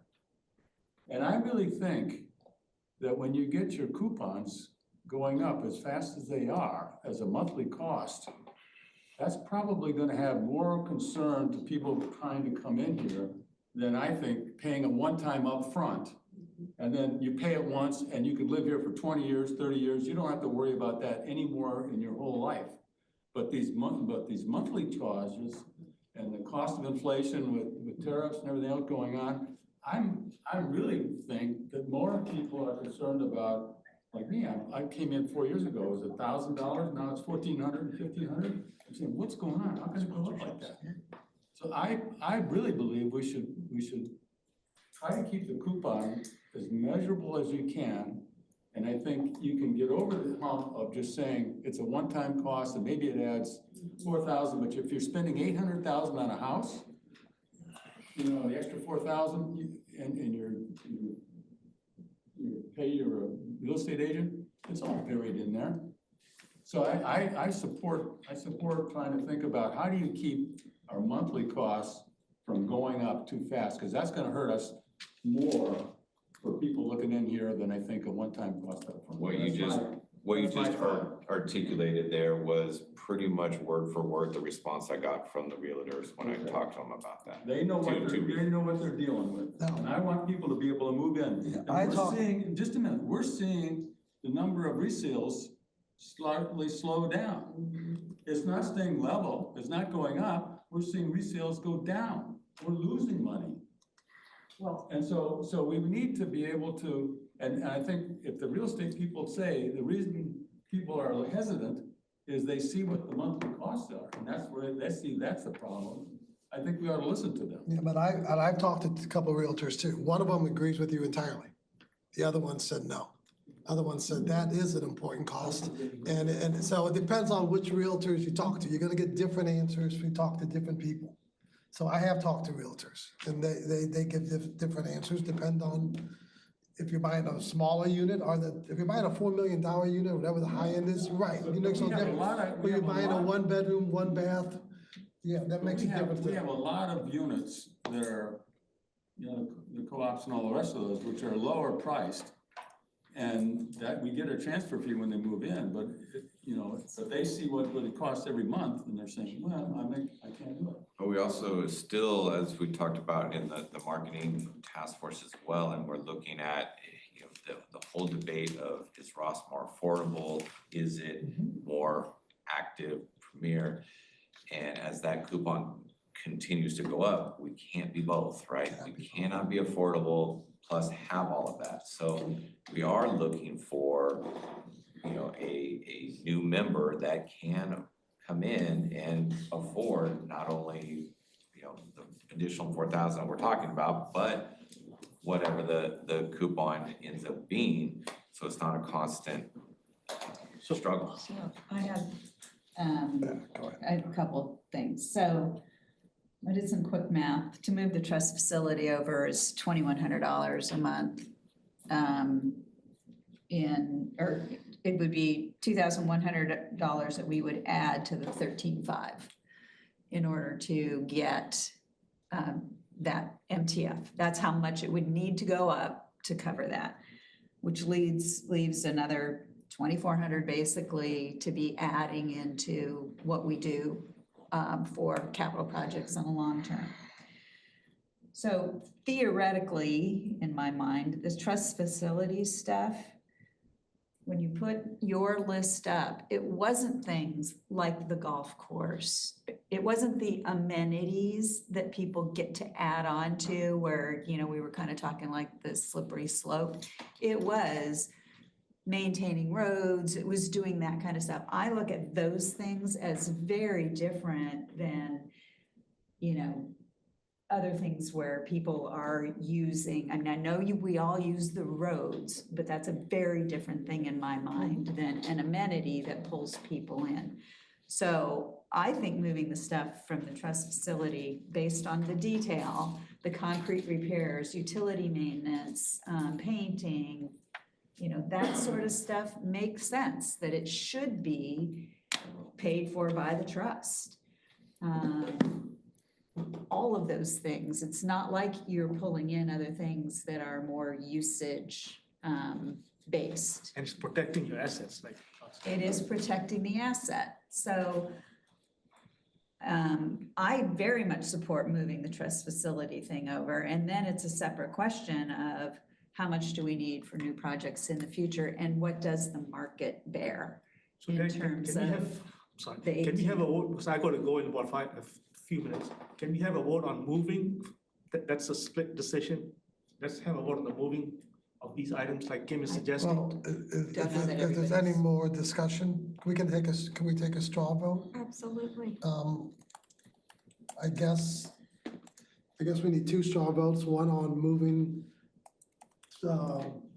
these projects out of operations into the trust. Two would be the facilities usage fee, whether that should stay in operations or move to the trust. Hang on, yeah, Leanne. Would it be possible to take a real vote on the move to the trust? If you want to make a motion, Harry, Well, do you want to make a motion then? Are you guys comfortable with that vote? Personally, I feel really jammed by this whole thing showing up now. And having to make a decision with budget coming up in a month. In several weeks. Well, we don't have to go to the full 18,000 now. We're not even talking No, I'm about, we're not even talking about. We're tabling. Okay. We're talking about I'm moving not the that. the I'm first talking three about items. fundamental accounting change. Let's take that requires an amendment to the policies. Let's take a straw vote on the change of moving from out of operation to the trust. Into the capital. Into the capital. Let's take a straw vote. Okay. So who's all in favor for this straw vote for moving the item? Raise your hand. So Just 1, voting 2, 3, straw vote. 4, 5, 6 are in favor out of 7. I'm not sure yet. So you don't have Wait a to. minute, I wanna understand, we're just voting to take a straw vote? This is No, no, no. straw What vote. the- That getting was a the, sense. that was just a sense, how, if we take a vote, how would you vote right now? Oh, I would vote no on moving. Okay, so then let's Yeah. check it again. So who- Okay, who's all in favor? So this straw vote is in favor of moving the annual RWC facility and property maintenance budget from the operating fund to the RWC capital fund, along with the current balance of the trust maintenance expense operating fund. Raise your hand. 1, 2, 3, 4, 5 out of 7. Well, that does need to include the 2,000, whatever dollars that you suggested. Well, An increase in the. Well, they'll become a separate issue. not No, that's a separate necessarily, deal. not necessarily. Is that the right number? I mean, those numbers up there don't even have the office building in there. No, I'm talking about the $800,000 Yeah. that we're spending. And that's assuming I did my math right, all right? I mean, I just did a really quick. Okay, so you've now made on What'd the you capital get? budget 800,000 side, divided by what? fixed costs of. But that's a separate issue, let's just deal with that Debt transfer. service, this, Well, you still have to pay, paving, right? Divided so by you've got 400? fixed cost in the capital budget of. So again, I guess the question is, We just took, if you take 800,000 divided by 400 unit sales, that's 400 unit sales, that's 2,000. A unit for every sale. But my point is, now your capital budget has $3 million worth of fixed costs in it every year. Yeah. Debt service, paving, we know is $1 million. Debt service is about $1 million. No, debt service is more than that, debt service is $1.9 million. It's okay. Well, it's going down over Yeah. time. But what I'm saying is you're throwing in another $1 million by moving this out of the one side into the capital side. You're throwing in another 800,000, 800 to $1 million. $800,000 of fixed cost. And some of these are really short-term, paint. So if this was done, if we had done this, what we just approved for the event center would come out of capital, all of it. The carpet. The carpet and that would have come, that would now start coming out of capital. It is already. It is already out It of already is out of capital. capital. That's why a lot of items kind of fall in that bridge of where is it funded, and this would bring everything. To me, if you're doing something and these floors need to be refixed in 2 years, 3 years, 4 years, that's not operating. If something happens every 2 years, 3 years, that's capital. But you don't replace carpeting every 2 or 3 years, you don't replace. So you don't- therefore- Right, so it's even longer, so that supports what If you're you don't saying. replace it, then you. But you do paint every couple. I guess But my you point is, paint, I you would don't like paint to. every year, the same have building time every to year. look at You the paint the list building and once, and then 5 years later, you paint it Well, again. folks, you get too many people talking and those online won't be able to hear. Well, I know people got, Okay, do we so- want to table this? Do we want to continue this and make a motion? We need to make this decision today because it certainly affects the budget. Okay, the budget is going to be one way if we don't do this. Even if we did it a month later, it would be. So I have a logistics question. Yeah. To do this, we require an amendment to the policies, correct? Correct, so how we would do that How does is. that dovetail? So how we would do that is if the board decides to proceed with this, we would then put this on policy to consider what amendments would need to be made, and then that would go to the board. This takes effect in 2026. So that would give us the timing, which is again, a short time, but it would give us the timing to complete that process before this action Will takes. the budget books that we're going to get in 2 weeks reflect this change, if we do make this change? If the board accepts any recommendation, if you make a recommendation, the board accepts that, we could build that into the draft budget coming out. I think we should have the actual vote. Okay, I'm just going to ask a question. Does anyone on the board want to, or visitors want to speak from the board at all? Ask a question. Yeah, that's No true. comments? Okay, Your discussion. I know. I will make a motion Okay. that we,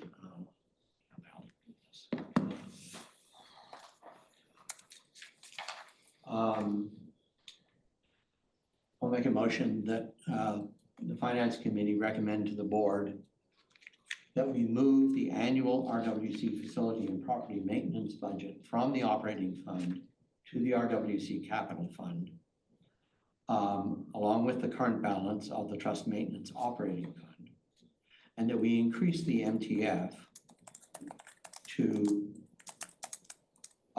by $2,000 to cover the extra capital costs. So I'm not recommending, I'm not moving that we are increasing to the 18. I feel that's a separate discussion, and maybe it should be 18, and maybe it should be more.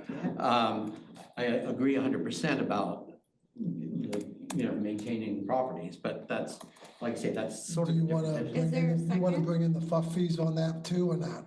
Or you want to do a separate motion for that? We can do a second. No, let's do this. Okay, is there a second? If you change it to 16,000, you can see what the result is there. So how often can we change the MTF?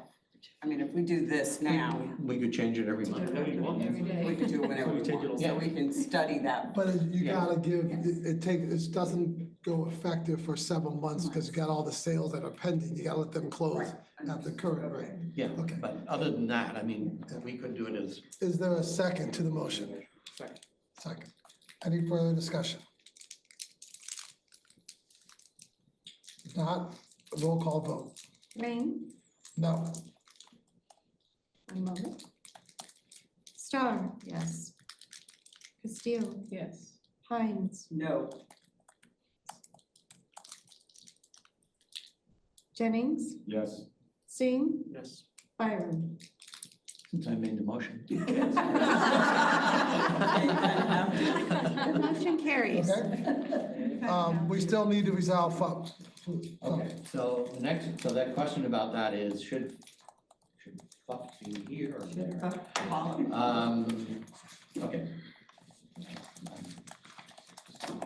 So the FUF, can you pull the FUF thing back up too? Would that? Start by renaming it.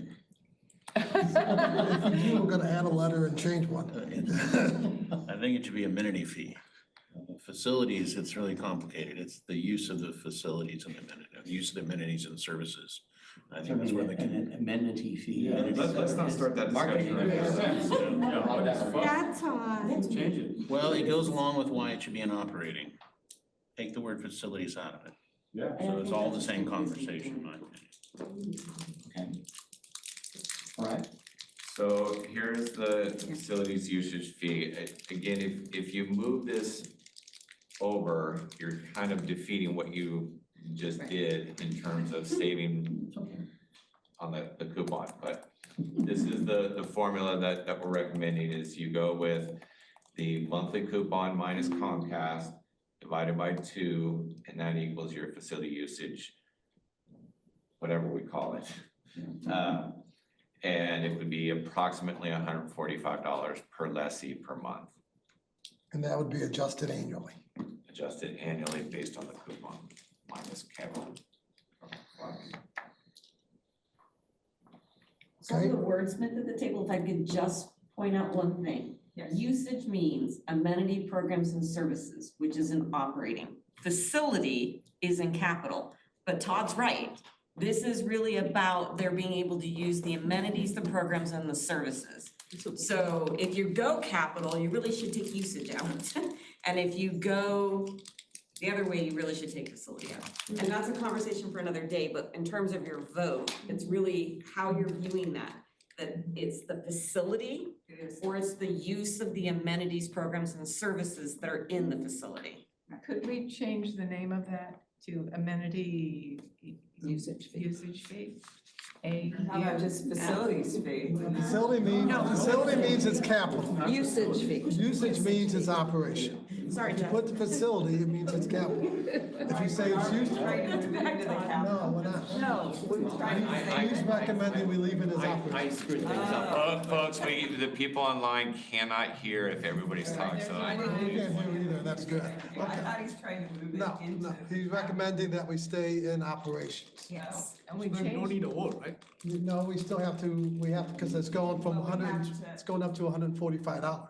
Okay, so That's what are good. we approving? Okay, so, Hang on. For the purposes of hearing, one person speak at a time. yeah. Yes, sorry. Okay, so I will make a motion that we recommend to the board that the facility usage fee be renamed the amenity usage fee or some such. And that it be increased to $145 per month per lessee, and that the revenue remain in the operating fund. Okay, I second it. I'd like to amend that to say, and it's calculated annually based upon the Rossmore Walnut Creek coupon minus the Comcast fee divided by 2. So you're memorializing the formula. And so that then is adjusted annually, calculated annually. Because I don't want to go back to taking the 18,000 or whatever the number is and going back to that. Yeah, okay. So it's. Hold on, who seconded Adrian's motion? I did. Kim did. Kim, Okay, thank you. but on Adrian's motion, he said amenity usage fee or some such. Maybe we could eliminate that. So we need a second to my amendment to the, I'll second your amendment. okay. Now, any other further discussion? Can we get a vote, please? So this is now on the fully amended motion. Yes. That includes both the first part and the second amendment part. Everyone is in agreement? Okay. All right. Ring, Yes. Star, Yes. Castillo, Yes. Hines, yes. Jennings, Yes. Singh, Yes. and Byram. Yes. It's unanimous. Anything else? If not, just a reminder that we have Tuesday, September 9th and Wednesday, September 10th from 9 o'clock till 4 or so in the fireside room for our budget meetings. And we'll be adjourned at 12:10. Thank you, everybody. Thank for you, your time everybody. today.